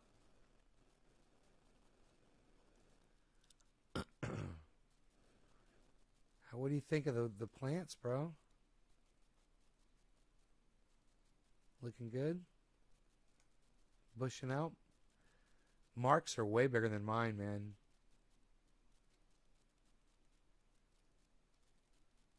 I have a feeling there will be a somewhat of a turnaround here, but we'll see. As of right now, his are friggin' twice the size. The plants are trying for sure.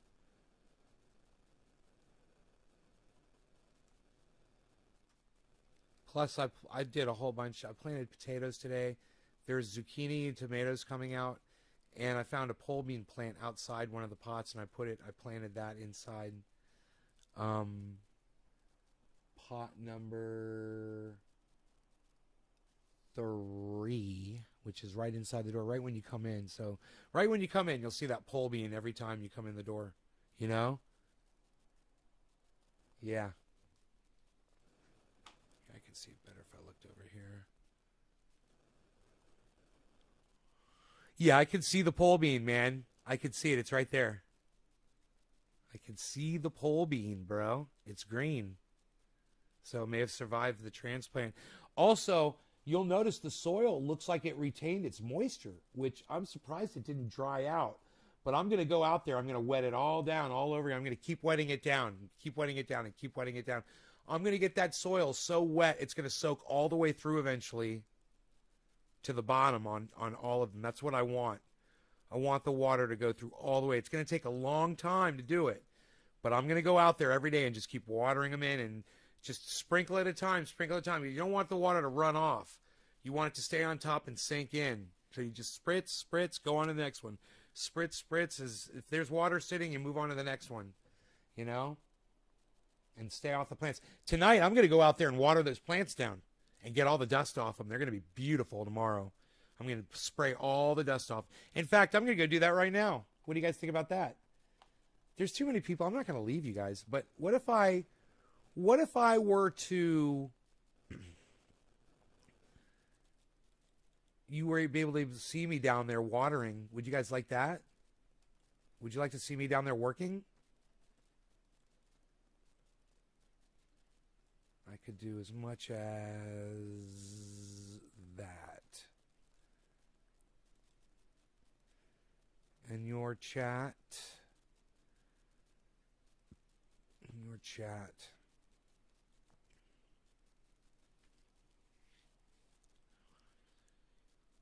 Gas tools. Protect cab from gunk by using clean fuel and strong tools correctly. You can do it.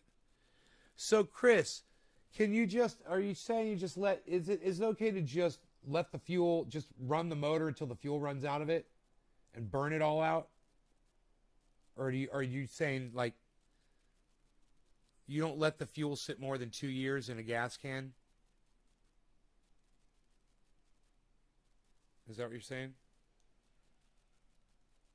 Where's my sandals at? My sandals. I can drink as much water as I want right now. I love being able to say that. All the water I want.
Containers are great tools for transporting water around the kitchen. Love them. Does Rogie need food? He's hungry.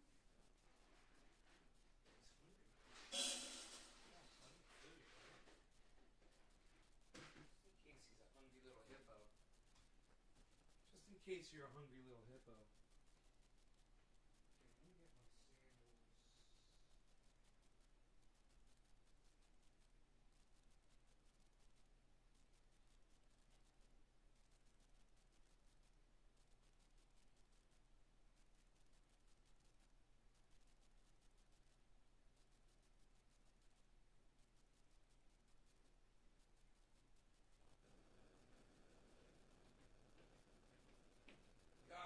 So nice to rinse off those it's going to be so nice to rinse off those leads, man. Oh, fuck.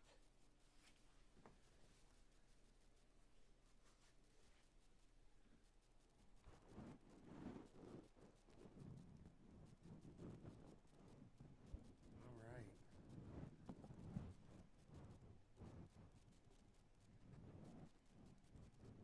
I will be right back, man. I'm just going to go throw some water down on those things.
Okay.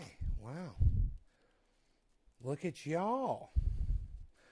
Look at those plants all watered and rinsed off, shaken off, and some of them, had the branches that were down a little bit, so I kind of shook them a little bit with a little bamboo branch just to get excess water off them, just so they'll perk up a little bit. But I went ahead, I turned the lights on. The timers are not working correctly. I don't know why. Both the timers don't seem to be functioning properly. I've got other timers. I just go down there every day, and it gets me in there, to go turn the lights on, to go work on them. It's going to make it, the fact that the timers aren't working is going to make me there and present, and the plants will benefit. Everything will benefit. The more often you're in there, the more often you're in your grow, the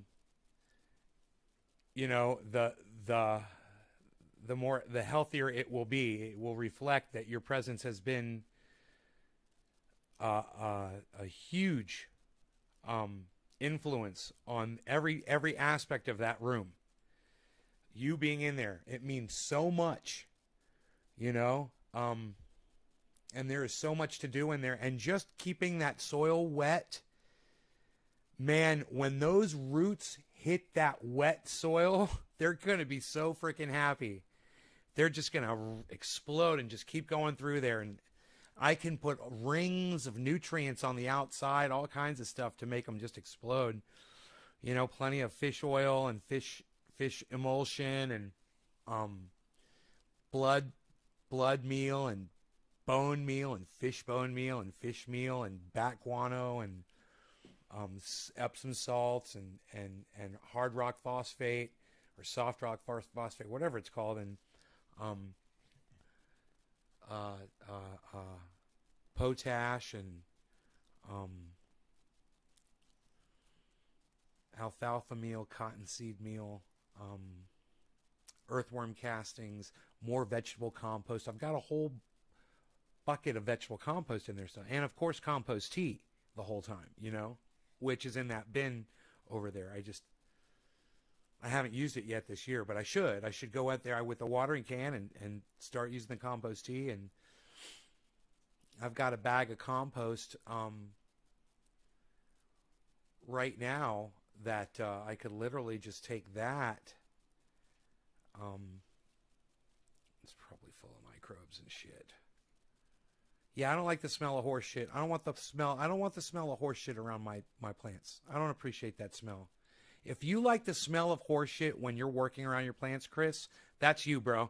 I'll take earthworm castings any day. And my plants, yeah, fuck your horse shit, bro. I don't want to smell your stupid, stinky horse shit. That's just stupid. You always have horrible ideas. Fucking horrible ideas. Earthworm castings is the way to go, people. Don't listen to Chris when it comes to what kind of poop to put in your grow. Listen to Nay. Listen to the clean guy. Listen to the guy with the 2-pack, not the guy you probably got a 6-pack. So don't listen to him. I love horse shit. Nobody says that, Chris Pete. Nobody loves horse shit. Nobody even says that. Nobody has ever said those words in that order before. No one has ever said the words, I love horse shit. No one has ever said those words. What is wrong with you, you non-person? You just have to stand out, don't you? Go eat your ice cream. I already did, dude. It really bothered you, didn't it? That really bothers you, doesn't it? I'm glad. I can still taste that tiramisu. Oh, it's okay, bro. You know what? In 16 hours, I can have more. I can have as much as I want in 16 hours.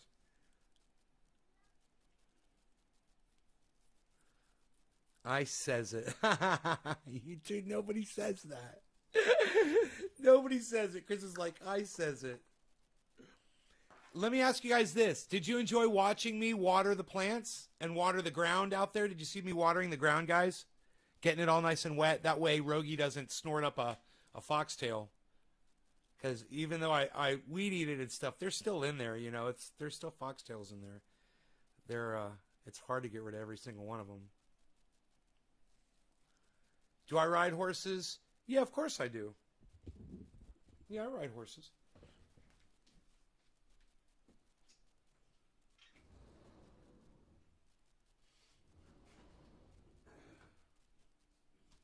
English style. I put on my chaps and my leggings. And my little black hat.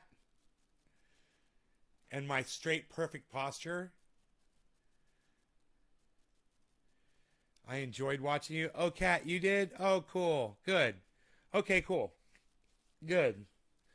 Well, I gotta tell you, I'm looking at the video, guys. I hope you're looking at this on a large screen. If you are, you can see what I can see. And what I can see, guys, is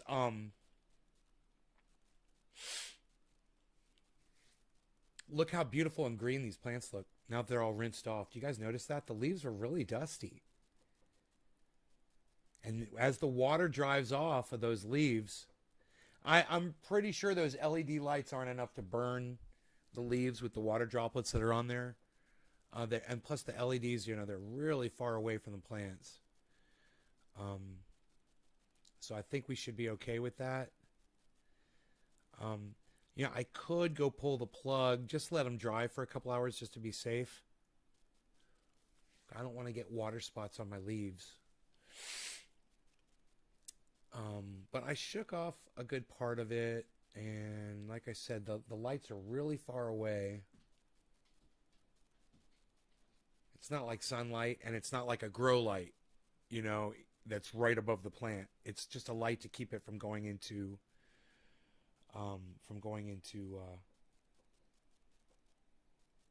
flower, right? I'd probably be okay.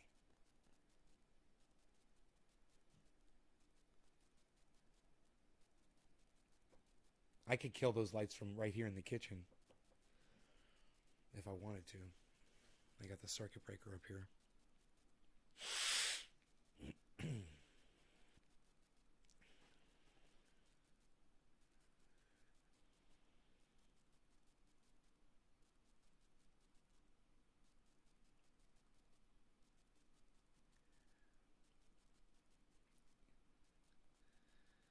Oh, Chris, shut up, man. You guys are fucking crazy. Fucking throwing horse shit at each other. Ugh. Nobody says they like the smell of horse shit. Or just says they love horse shit, period. It's the smell anyway. I mean, that's basically what horse shit is. It is the smell, and it is horrible. Bro, I don't know. I'm sure you've been around enough horses. You smelled a lot of horse shit, bro. When you're around a lot of it, bro, it's just disgusting, man. And the thing that pisses me off is when my neighbors ride their horses up and down the street, and their horse will shit on the road, and they won't come out there fucking with the shovel and shovel it off this at least and get it off the side of the fucking road after their horse shits in the middle of the fucking road. I'd like to put a sign up on the road that says, hey, shovel your horse shit off the road. Once your horse shits on, have a little bit of common courtesy. I'll take my dog down to shit on your fucking driveway. How about that? Take you fucking 5 minutes to go down there with your car and a shovel and fucking clean your shit. Won't even take 5 minutes.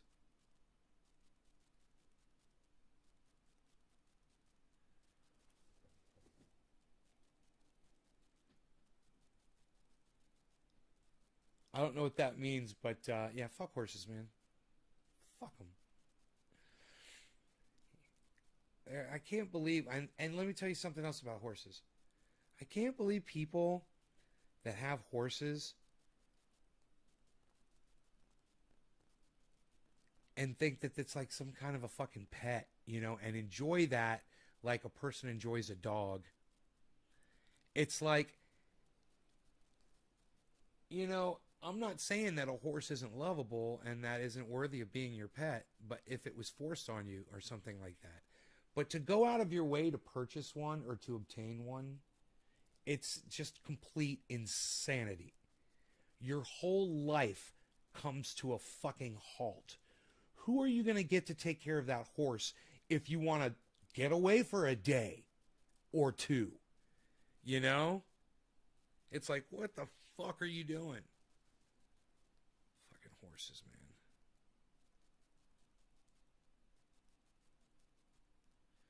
Horses are the dumbest. Well, I pulled my car up to a stable, to a fenced-in area where there was a horse, a beautiful white horse, and it came over and it just wanted to be friendly and it wanted to be pet, you know, and it was really affectionate. It was really nice. There's horses out there that are really sweet and they're smart. Have I taken a dab? Oh, I will take a dab. I shall take a dab because you suggested it. Yes, let's do that. Jesus 50. Cheers, buddy. Anybody sharing this video, thank you guys for sharing it. Jesus 50, I hope you shared the video on social media for me. All right. Cheers, guys.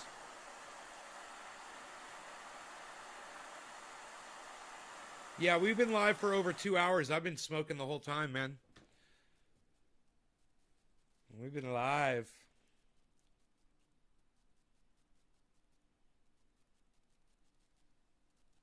Everybody that is sharing this on social media, guys, thank you so much for doing that.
Sounds like a song. I rode a donkey through Kashmir. There was cannabis growing everywhere.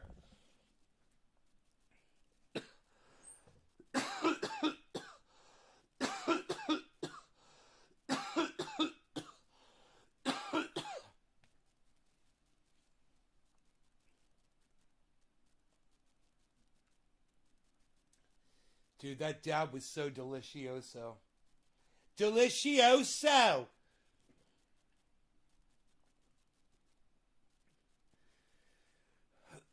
Oh yeah, boats are bad. I refuse to own a boat. And the fact that I get seasick. No, thank you. Yeah. Yeah, and all the fish are filled with plastics now anyway.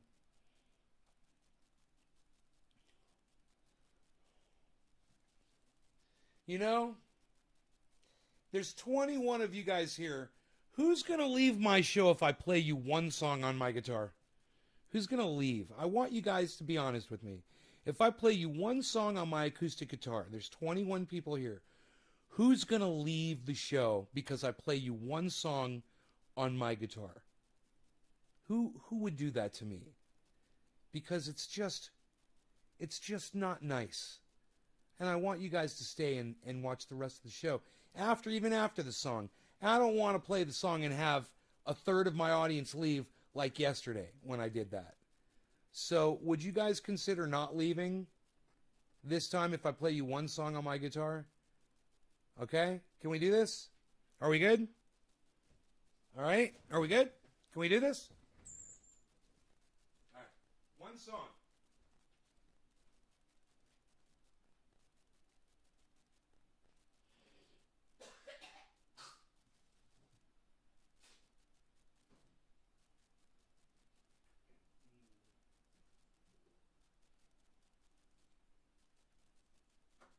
listen to one song, right?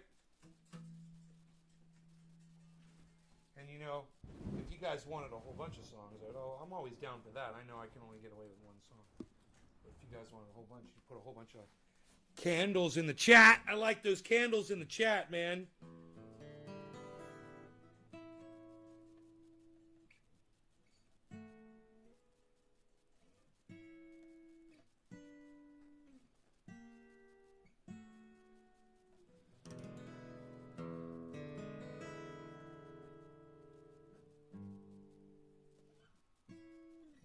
Well, I've never been to Spain, but I kinda like the music. Say the ladies are insane there, and they sure know how to use it. They don't abuse it. Ain't ever gonna lose it. I can't refuse it. Well, I've never been to England, but I kinda like the Beatles. So I headed for Las Vegas. Only made it out to Needles. Oh, can you feel it? It must be real. It feels so good. It feels so good.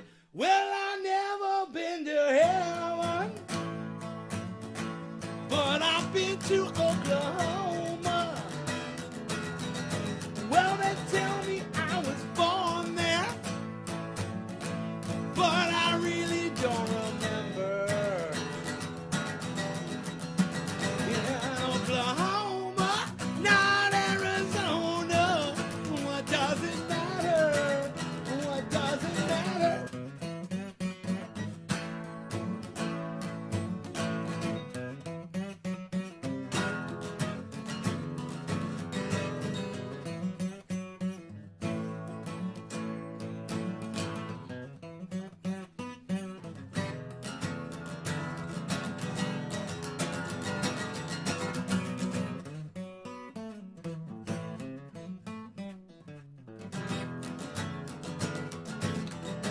No, I never been to Spain, but I kinda like the music.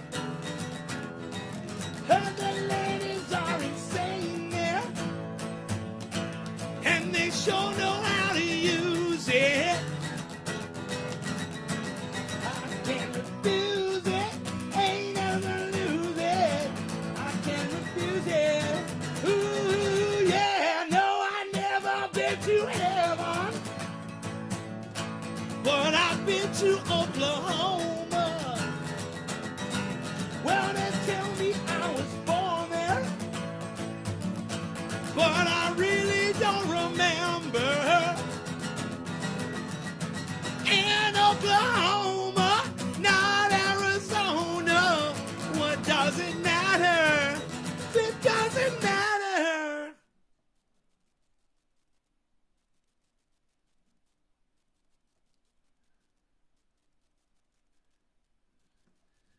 A wireless camera for home security? Some guy comes in here and asks me for a wireless camera for home security. Yeah,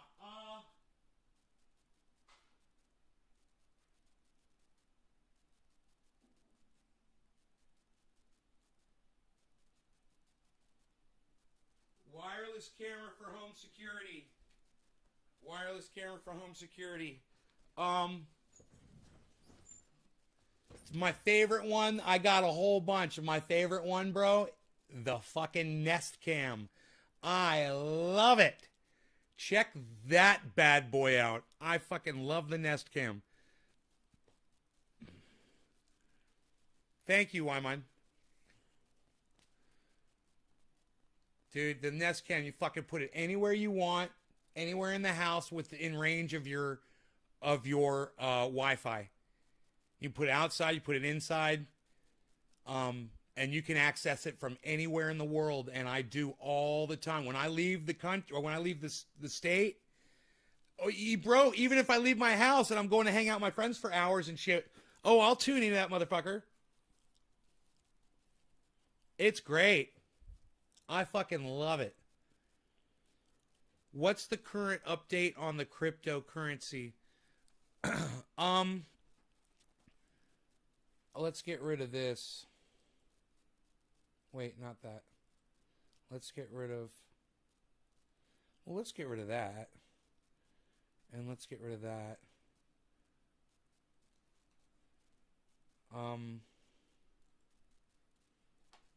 We could take this down. Those plans aren't going anywhere.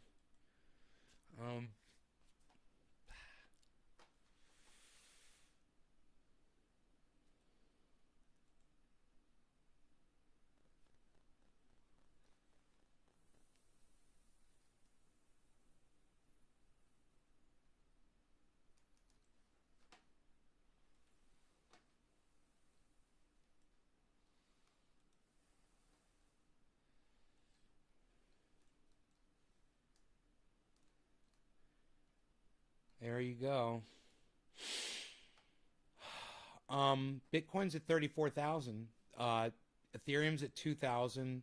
Everything is affordable right now. I mean, it's on its way up. It's a nice it's hit a nice level where it seems happy, and it's sticking to that for the last couple hours. So I could see that as evidenced right here by Bitcoin in a flat line and Ethereum with a slight rise in a flat line. It's nice, you know. Actually, Bitcoin's kind of going down on a flat line, a little bit low, and Ethereum's kind of going up. Interesting. And our alts, ADA and Matic, they're kind of different. ADA is doing what looks like Ethereum is doing, and Matic looks like it's doing more like what Bitcoin is doing. So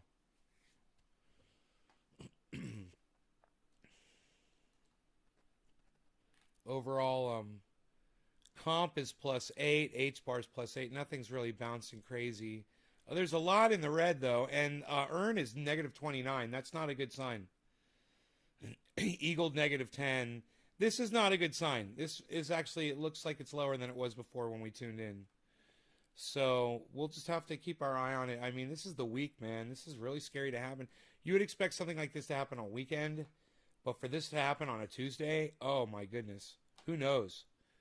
We'll just have to see, you know. We've got to hang in there and just watch the numbers and see what happens, man.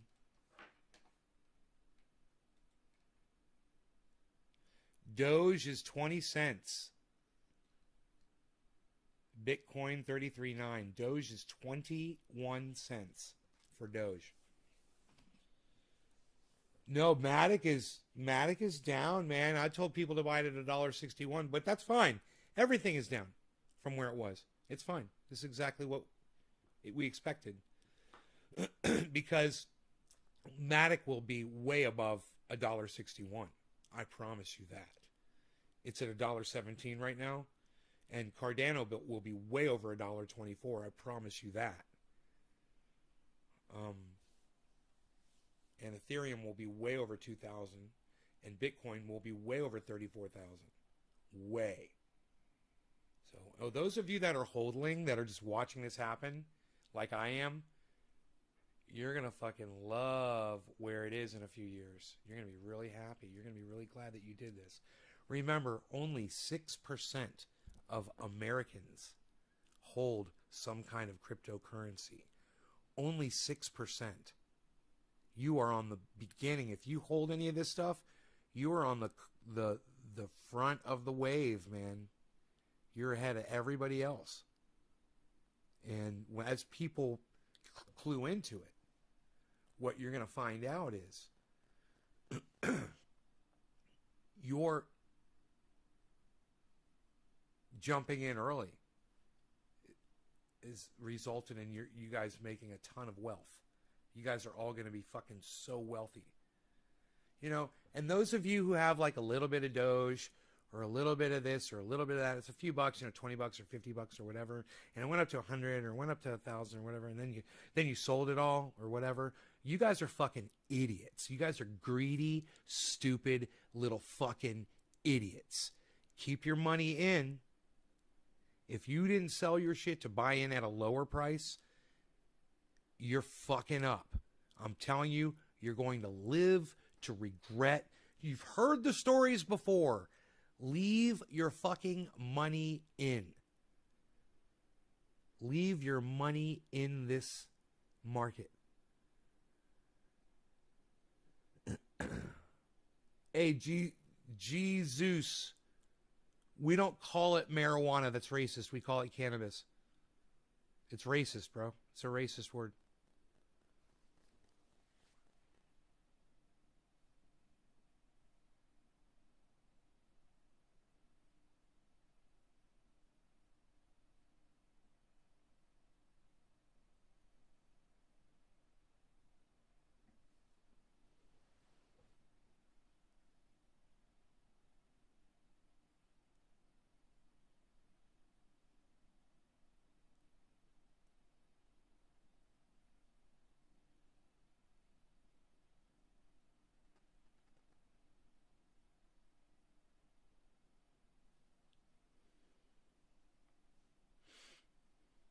HODL. Hashtag HODL.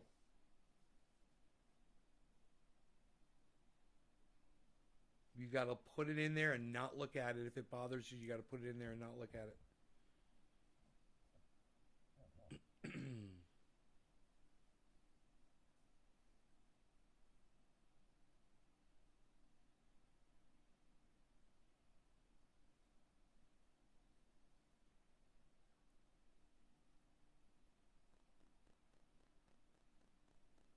Really? Well, are you in for the night? Or are you just hungry? The cat. Alright, hold on. Hold on, cat. You coming in? Here, let me turn this light off. Okay, ready? Huh.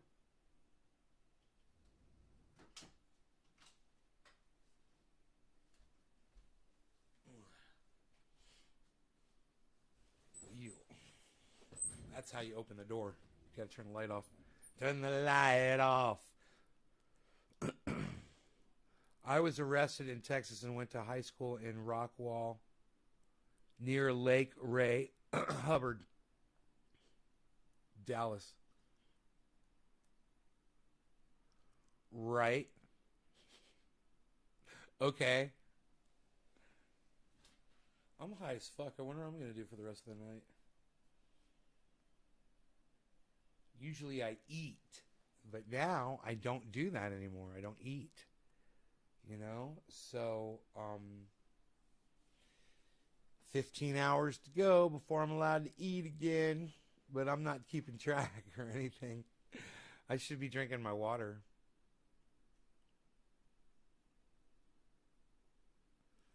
Right, Chris?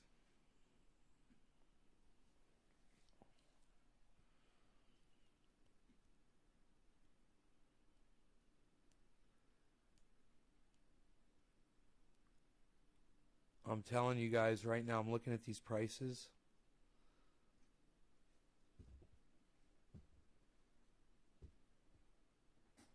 And I got money sitting in the bank too, and I'm not doing it.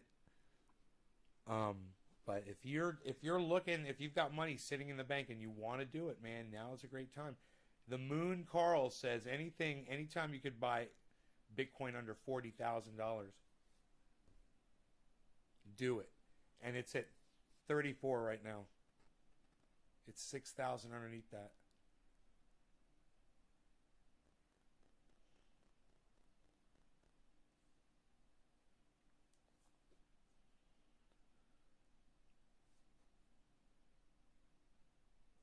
So this should be interesting. Chili's, Engine, Doge 21 cents at plus 3.8. Doge is on its way up.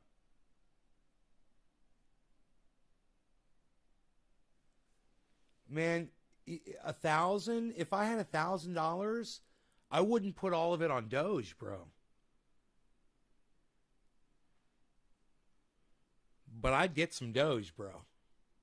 I would totally get some Doge. But man, you've got Cardano, you've got Matic, you've got Ethereum, you've got Bitcoin. You know, you've got Polkadot. There's so many things that you could purchase with $1,000, $100, $100. You get 10 different coins, $100 each. You would be fucking loving that shit. Just $1,000 to spend on 10 different coins, and to just watch what they do. You would be loving it. And yeah, your $1,000 one day, you look at it, if you put it into CryptoCap or CoinMarketCap, it tracks all that. So you can see, you know, you put your 1,000 and watch it. It go down to like 700 one day, 600 one day. You'd be like, oh, my $1,000 is the value of it, 600. But you let it sit, and then one day it's up to $1,200. You know? And you're like, holy shit, I made 200. That would be a time I would pull profit out of that. Try to get your 1,000 out of it. Take 100 out. You know, there you go. Now, next time it does that again and you're 200 over, take 100 out. And just keep doing that, keep doing that, and keep doing that, and keep doing that until you get all the money out that you put in. Then you can justify whatever the fuck you do with the rest of the money that's sitting in there, because it's basically free money, you know? You've already paid it off. Hey, Karen, right, Nay, and Trendies. Love y'all.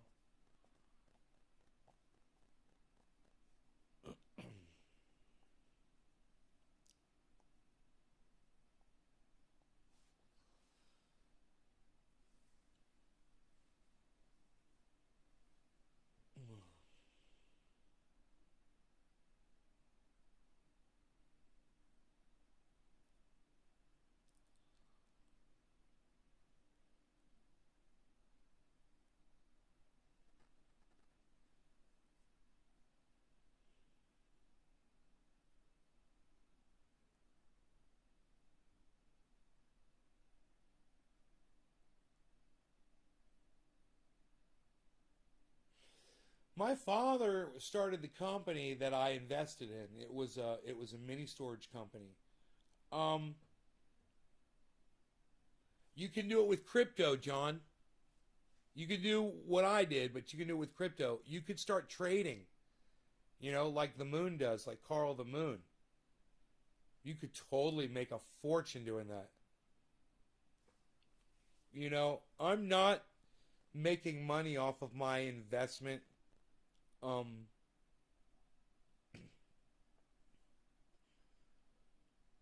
As of probably today. But there are days when the market's doing really well that you could say that, you know, if I pulled my money out, I'd have made 30% of what I put in, which is thousands and thousands and thousands of dollars. It's amazing. So that those kinds of returns are available, and whenever you're up like that, that's when you can pull money out to justify how much you put in. But you have to keep doing that. And the thing is as the more you pull out, the less crypto you own every time. Less crypto, less crypto, less crypto. But if the crypto is going up in value, you're going to keep getting money out of it.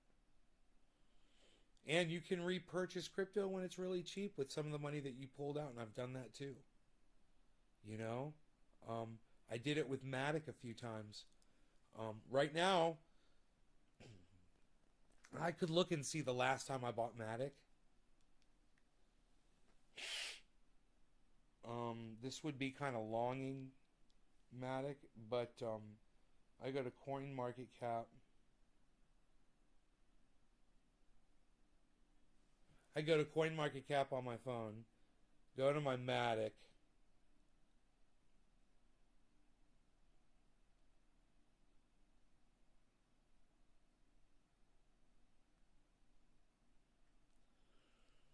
All right, and see what I bought it at. The last time I bought Matic, I bought it at $1.48. So I could get, right now, I could get it at $1.17. So I could purchase some at $1.17, and it'll bring my percentage average of what I've purchased in Matic down, the overall percentage, and it'll make I'm adding, an extra whatever I buy in value, but basically gives me more of when the coin is doing good, gives me more profit off of it because I bought more at a lower price than what I'm holding. Now, what's the lowest price that I bought it at?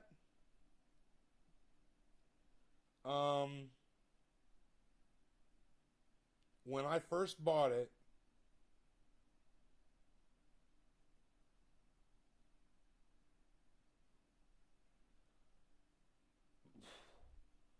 I bought Matic at 20 cents, man. So, depending on how much Matic I was purchasing, I might bring my overall average up by purchasing it right now. I bought Matic at 20 cents.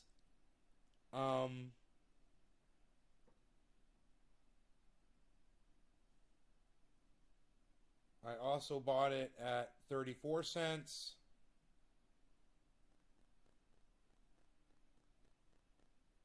I sold it when it was $1.75.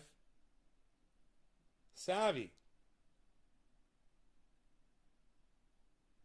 I sold it when it was $2.10. And then I purchased more at $1.94. I purchased more at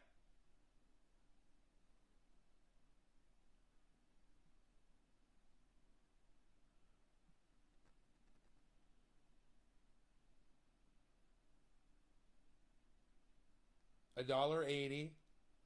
I got a lot at $1.80. I purchased more at $1.63. Right? And the last time I got it at $1.48. So on average, $1.17 is below average of where I've purchased it. For sure. So that would bring my overall average down by buying some right now. I have no problem doing that. But it was down to 92 cents before, It was all the way down to 92 cents. 24 hours ago. Within 24 hours. Cardano was $1. It went all the way down to $1. Ethereum went down to 1,700 and bounced. And Bitcoin went down to 28,800 and bounced. So it fluctuated $5,000 today. $6,000, guys. Bitcoin has fluctuated almost $6,000. $550. I'm a legend, John. Oh, thank you.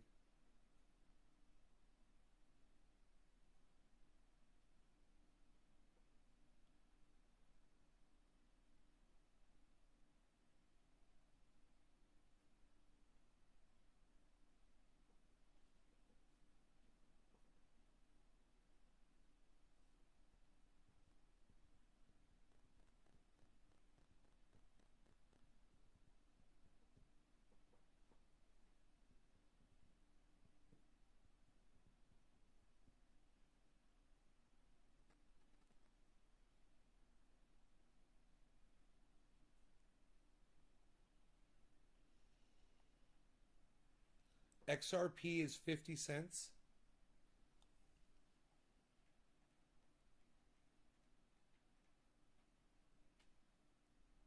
$0.60 right now.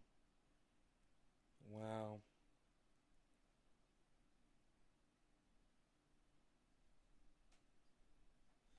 There's a lot of people that are thinking right now and they want to purchase in because these prices are so low. You know?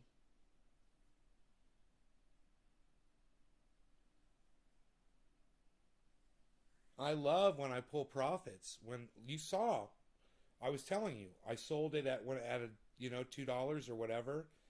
I love seeing that, and I will buy and sell like that and pull profits out. We'll need Joe to come in here and tell me what that's called, because I'm not day trading. I'm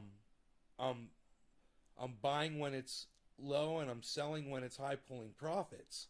That's not day trading. That's hodling and pulling profits. I think that's all you call it. I'm hodling and pulling profits. And adding more in, which Joe says is dollar cost averaging, but I say only buying at the dips.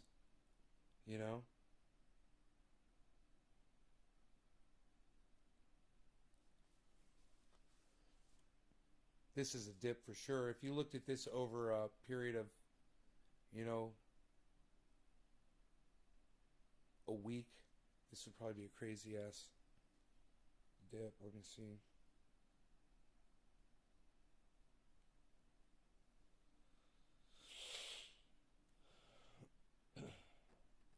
No, it was a gradual one, basically. Just over 7 days, just gradually went down.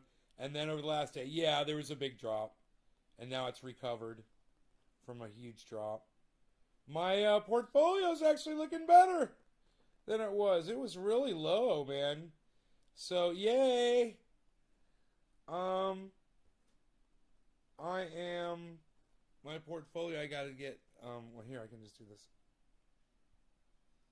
I'm negative 25% on my portfolio. Not that bad. Tens of thousands of dollars down, but I'm okay. Did you hear about Mark Cuban's investment with Iron Titanium? I don't know about Iron Titanium, but I thought it was Mark Cuban did an investment with some kind of cryptocurrency and it dumped, and now he wants to regulate all crypto because he lost a lot of money or something. Was that Mark Cuban? I don't know. Let me know. All these billionaires are schmucks, if you ask me. Especially Elon Musk. He's the one that really needs to be punched in the mouth, as far as I'm concerned.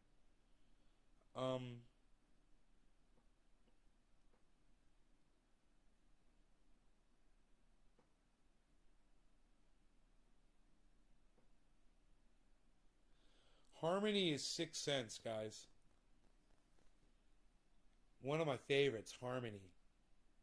6 cents a coin. Imagine that. Polkadot is $16.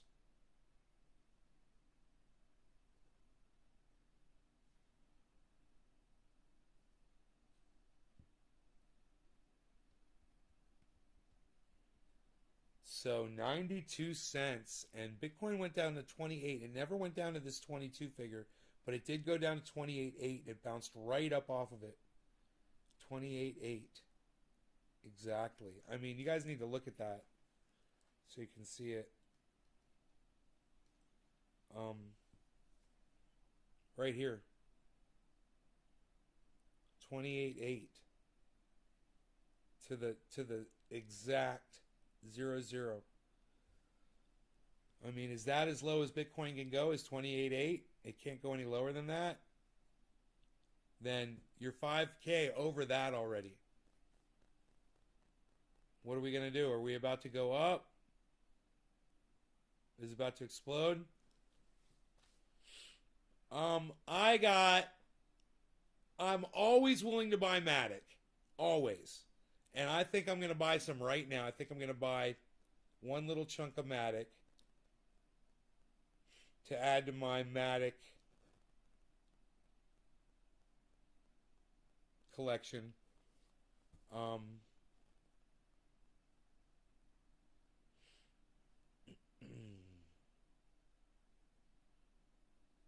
thinking we're on our way up. I think the market's on its way up, and I'd like to buy some now and get rid of it, when I'm pulling profits. Get rid of some when I'm pulling profits.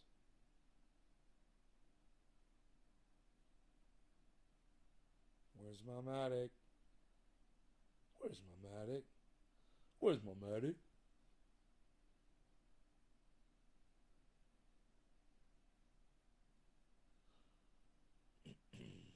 Why you beasling?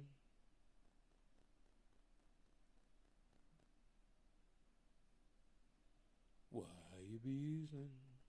$1.18. Let me see what they sell it to me for. Why you beasling? Ooh, that's a good fee. It's under $20. What's the fee if I do more?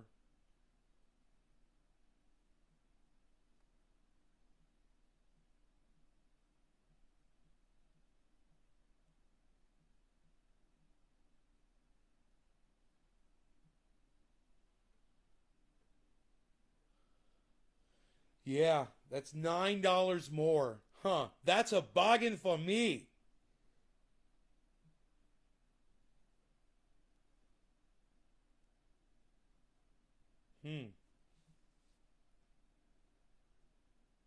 It's more than $9, but it was less than what it would be to get two purchases of it, which is what I was going to do. And I was like, you know what? I'm just going to go ahead and do it right now. I've been buying Matic and not putting it in my CoinMarketCap account. So my portfolio is literally more it's higher in value than I when I look at it. I realize it's worth a lot more actually because I bought a bunch and didn't put it in there because I was lazy.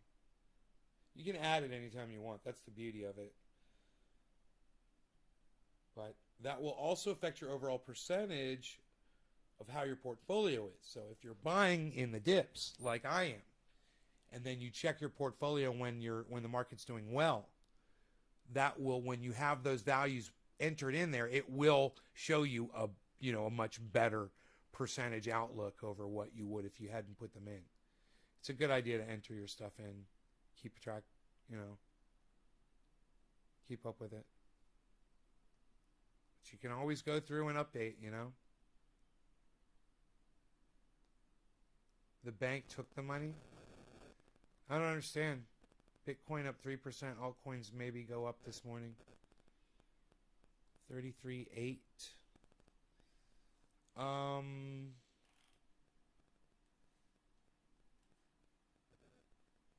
Yeah, that's great. Bitcoin is looking great right now. It's bopping along, but let's see what it does. It's bopping, bopping, bopping. And it bounced off of 34,100 and came back down.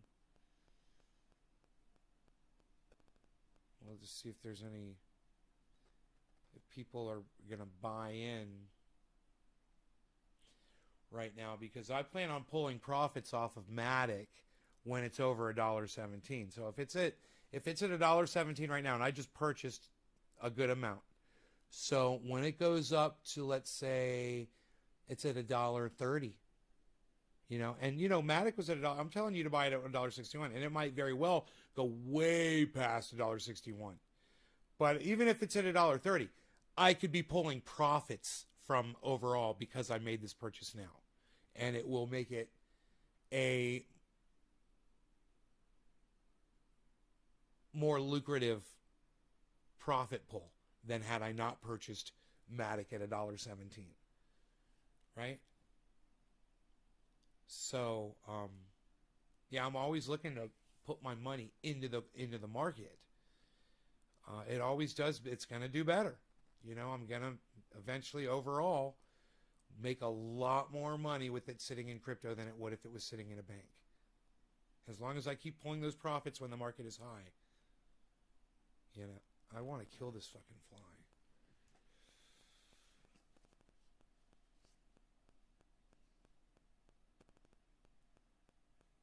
Fly's pissing me off. I just don't want want to spray my monitor.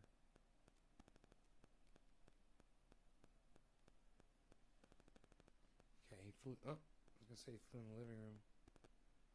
Where these fuckers come from, man? Oh, look at him. I'm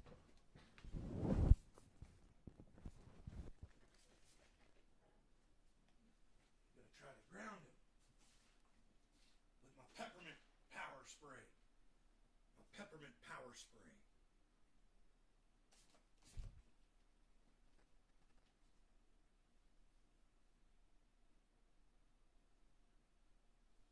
Slowing him down. Every time I spray him with the peppermint spray, it slows him down a little bit. He can only fly so good. It's having an effect on him. It's having a detrimental effect on his flying abilities. He's not appreciating or liking it.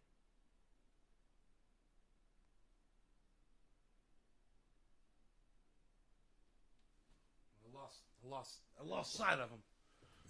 It's kind of fun hunting flies with my peppermint oil water. You're not spraying bug spray around the house, you know. It's nice peppermint.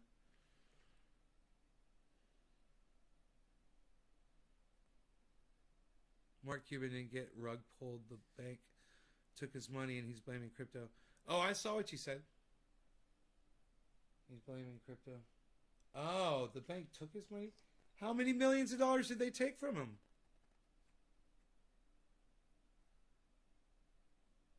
Dude, that fly's down. I don't know where he fucking went down somewhere, bro. I don't see him. I don't see him, man. I think I got him. I think I slowed him down. He's landed somewhere. He-he-heel. Yo-ho-ho. I dealt with that, dude. Bug assault. Yeah, that would have been fun. I've shot the bug assault many times at the local bar. They had him out on the. They had one of them out on the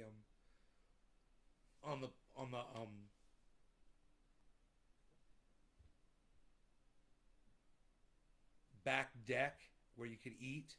They had a bug assault gun. I used to sit out there and just punk, pow, punk, pow, pow. I love that shit. Oh God, so much fun.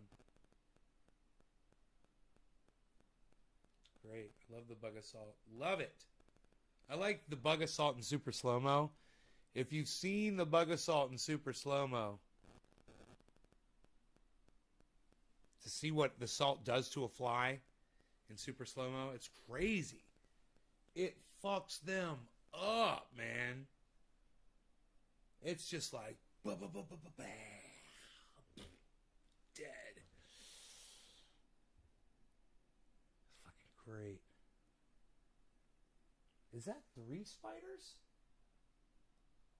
Dude, it makes me want to catch this fly because I think I got 3 spiders up there to fight over a fly. If I catch this fly, and it's a big house fly too, bro. I'll throw them up there in that web and watch these 3 spiders fight over them. I think that's 3 spiders. Yeah, where'd you go, bro? Where'd you fly to, Mr. Fly Guy? Fly? You flying around, guy? Where you gonna fly to now, guy? You got some peppermint spray in your eye, bro? Where you at, bro? Can't find the fly, bro. Don't see the fly, bro. Dude, I sprayed him pretty good right here, and the cat kind of distracted me. I wonder if he ended up, like, if I really fucked him up. Because if you get him really good, I mean, I could have got him with a drop of that fucking peppermint oil. Could have got right in like the spiracles and really fucked his shit up. I'm looking, man. I'm looking. I don't see him anywhere. Let me see. Is that 3 spiders? Oh, it is 3 big fucking spiders. Wow, look at that, man. Yeah, it's 3 spiders. I want to find that fucking fly, man. Dude, I wonder if he's ended up in one of the lights.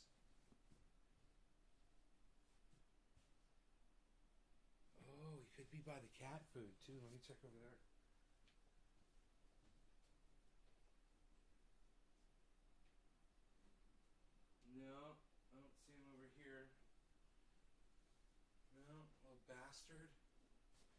Damn, it's too bad I lost track of him. I want to get that motherfucker. Oh, there he is! Oh, glory be!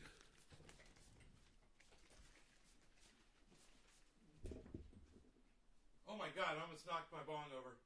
Hitting my mic. Here, let me move this out of the way. Dude. I got him. I got him, everybody.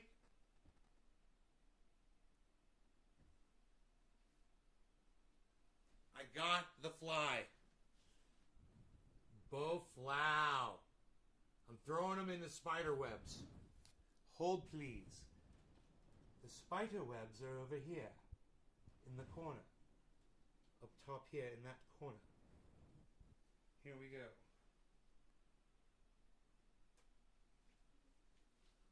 You guys ready? 1, 2, 3. Get him! Get him! Get him! Don't let him get away! Don't let him fall out! Don't let him fall out! Don't let him drop! Get him! Get him! Get him! I know he smells like peppermint oil. Get him! Wrap him up! Wrap him up! That's right. That's right. That's what we do. That's what we do. He's wrapping him up. His buddy's coming in there and trying to. The brother's coming in, fucking with him. Oh, you got him wrapped up. You got him. He ain't gonna drop him now, bro. Dude, the other two spiders are letting him. The other two spiders are letting him eat the fly. That he's bigger. Oh, here they come. The other two are trying to get in. He's gonna have to fight him off. This is gonna be interesting. There's gonna be a spider fight, guys. You guys want to see a 3-way spider fight? Dude, I got y'all. I got y'all. I got y'all, yo. Three-way spider fight brought to you by Nays Garden.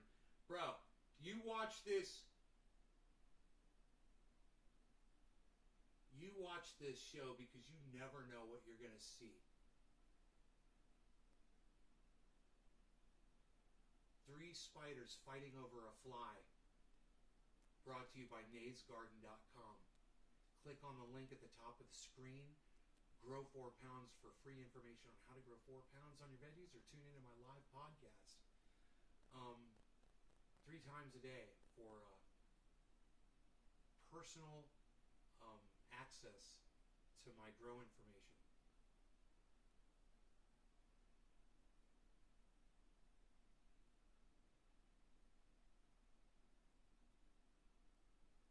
Dude, so he could literally wrap the spider up with his back legs and use his front legs to fight off his brothers and sisters. Stay away from me.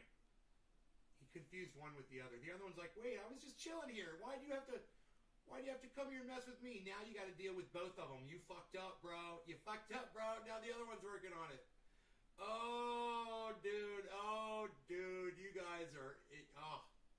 No, who knows who's going to end up with this fly? Who knows? The original one is the one on the bottom right.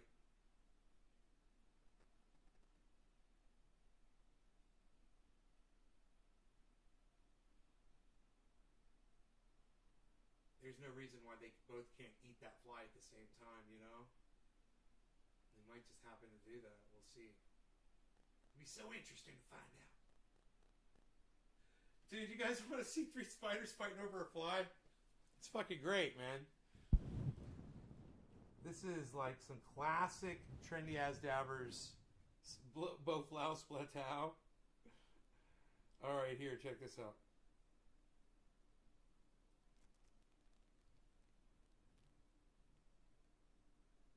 Fighting over a fly. Brought to you by naysgarden.com. Click on the link at the top of the screen. Grow 4 pounds for free information on how to grow 4 pounds on your veggies, or tune into my live podcast 3 times a day for personal access to my grow information.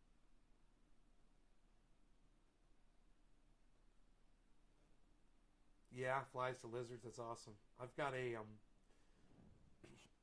so he could literally wrap the spider up with his. I've got an alligator lizard that lives under my front deck.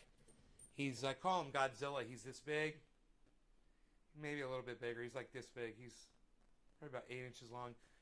I got a beetle that was like a black beetle that was this big, and I put the beetle right where he lives, his little house. He was sitting right there looking at me, and the beetle crawled real slow right past him, and he watched the beetle, and he didn't eat it.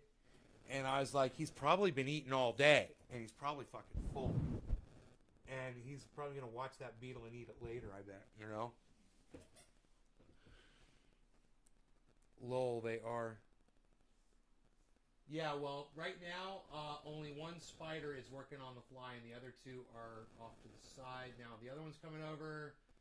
Now, the other one is like, hey, get off my fucking fly. This was my fly. I found this fly first. The other one's like, yeah, but I've been sitting here helping you out. He's like, fuck all that. Fuck all that. He's like, fuck all that shit, bro. Oh, now he's going up to the top. Oh, he's going up to the top of the web.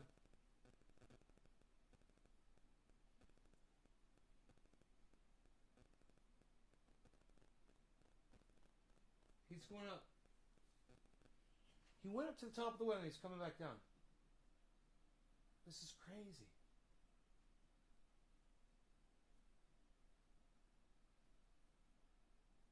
I don't understand the behavior. Now the other one's back there, wrapping up the fly. So they'll wrap up the fly, right? And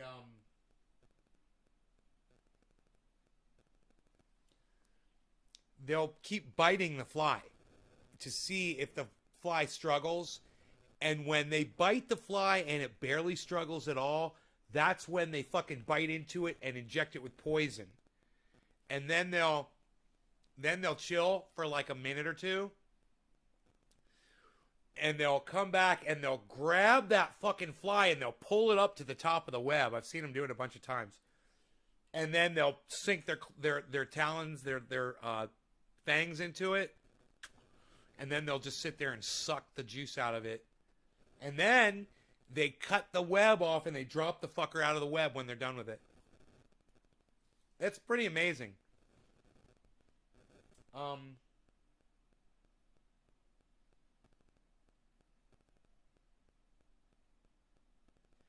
Yeah, these two are like... Now I've taken my eyes off, so I don't know which one is... Got it now.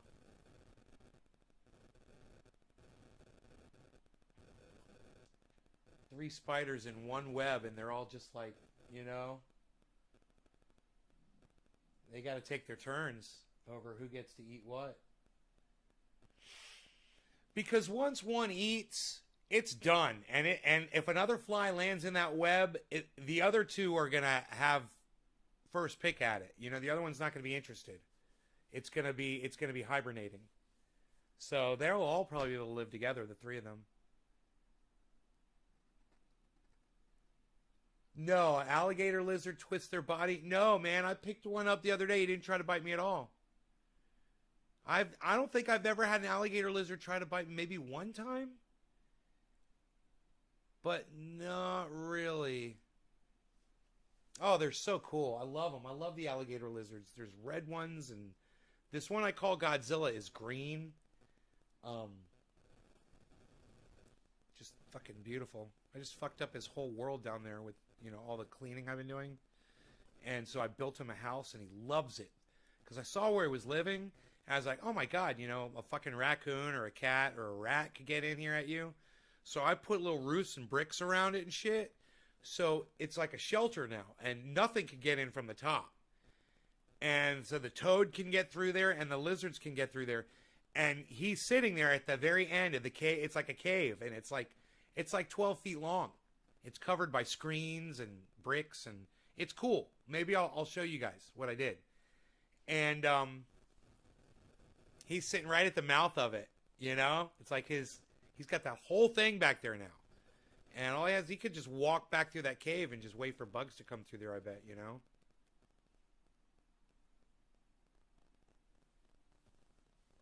Dude, I got bit by a fucking mosquito. Fuck, dude. Should be putting my triage oil on before I go outside. Now, both of them are working on that fly together. Holy shit. There's a discrepancy here. What are they doing? They are both tying up the fly. They're working together, man. Okay, now the other one's walked away and has let this one do it. Now the wings are still sticking out on the fly, but you know what's crazy? It's not moving at all. The wings aren't moving, so I think they've got a good amount of webbing around it. And I saw that it tried to bite the fly before. I don't know if it actually was successful in biting it.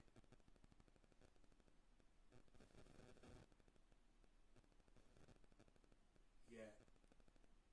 But the other one's coming back. Now he's putting more webbing on the fly too. Now both of them are literally putting webbing on the fly simultaneously. Oh, they both tried to bite the fly at the exact same time. That was cool as shit. Dude, you know how I told you they test it, they wrap it, and they test it? They both literally just tried to bite the fly at the same time and let go at the same time.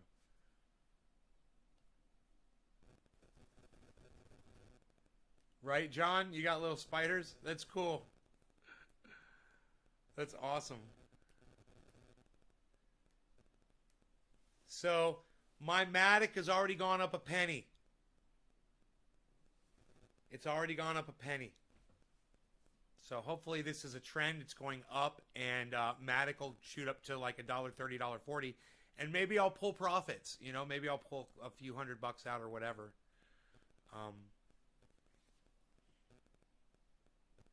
Keep using, you know, Matic. It seems to be the one that I really am the most comfortable with. I don't know why. You can do that with any one of these cryptos, guys, but I like using Matic. I like how dynamic it is. I like how reliable it is. I like how it does the opposite sometimes of what other things are doing, but it does really well. You know, what can I say? I'm a Matic fanatic. So, you know, go get y'all some. Listen, guys, I'm out of here. I hope you guys had fun. Take care, and I'll see you in the morning. You guys know the drill. I hope you guys have great evenings. And you can support the show by going to Twitter, guys. Download the Twitter app. It's free, it's easy, and you can support the hell out of this show because I'm on 3 channels there. At Ben Shader, at CryptoCult420, at Nays Garden. And you can retweet all of that stuff all day long whenever you feel like it. I'll be looking for you guys over there on Twitter.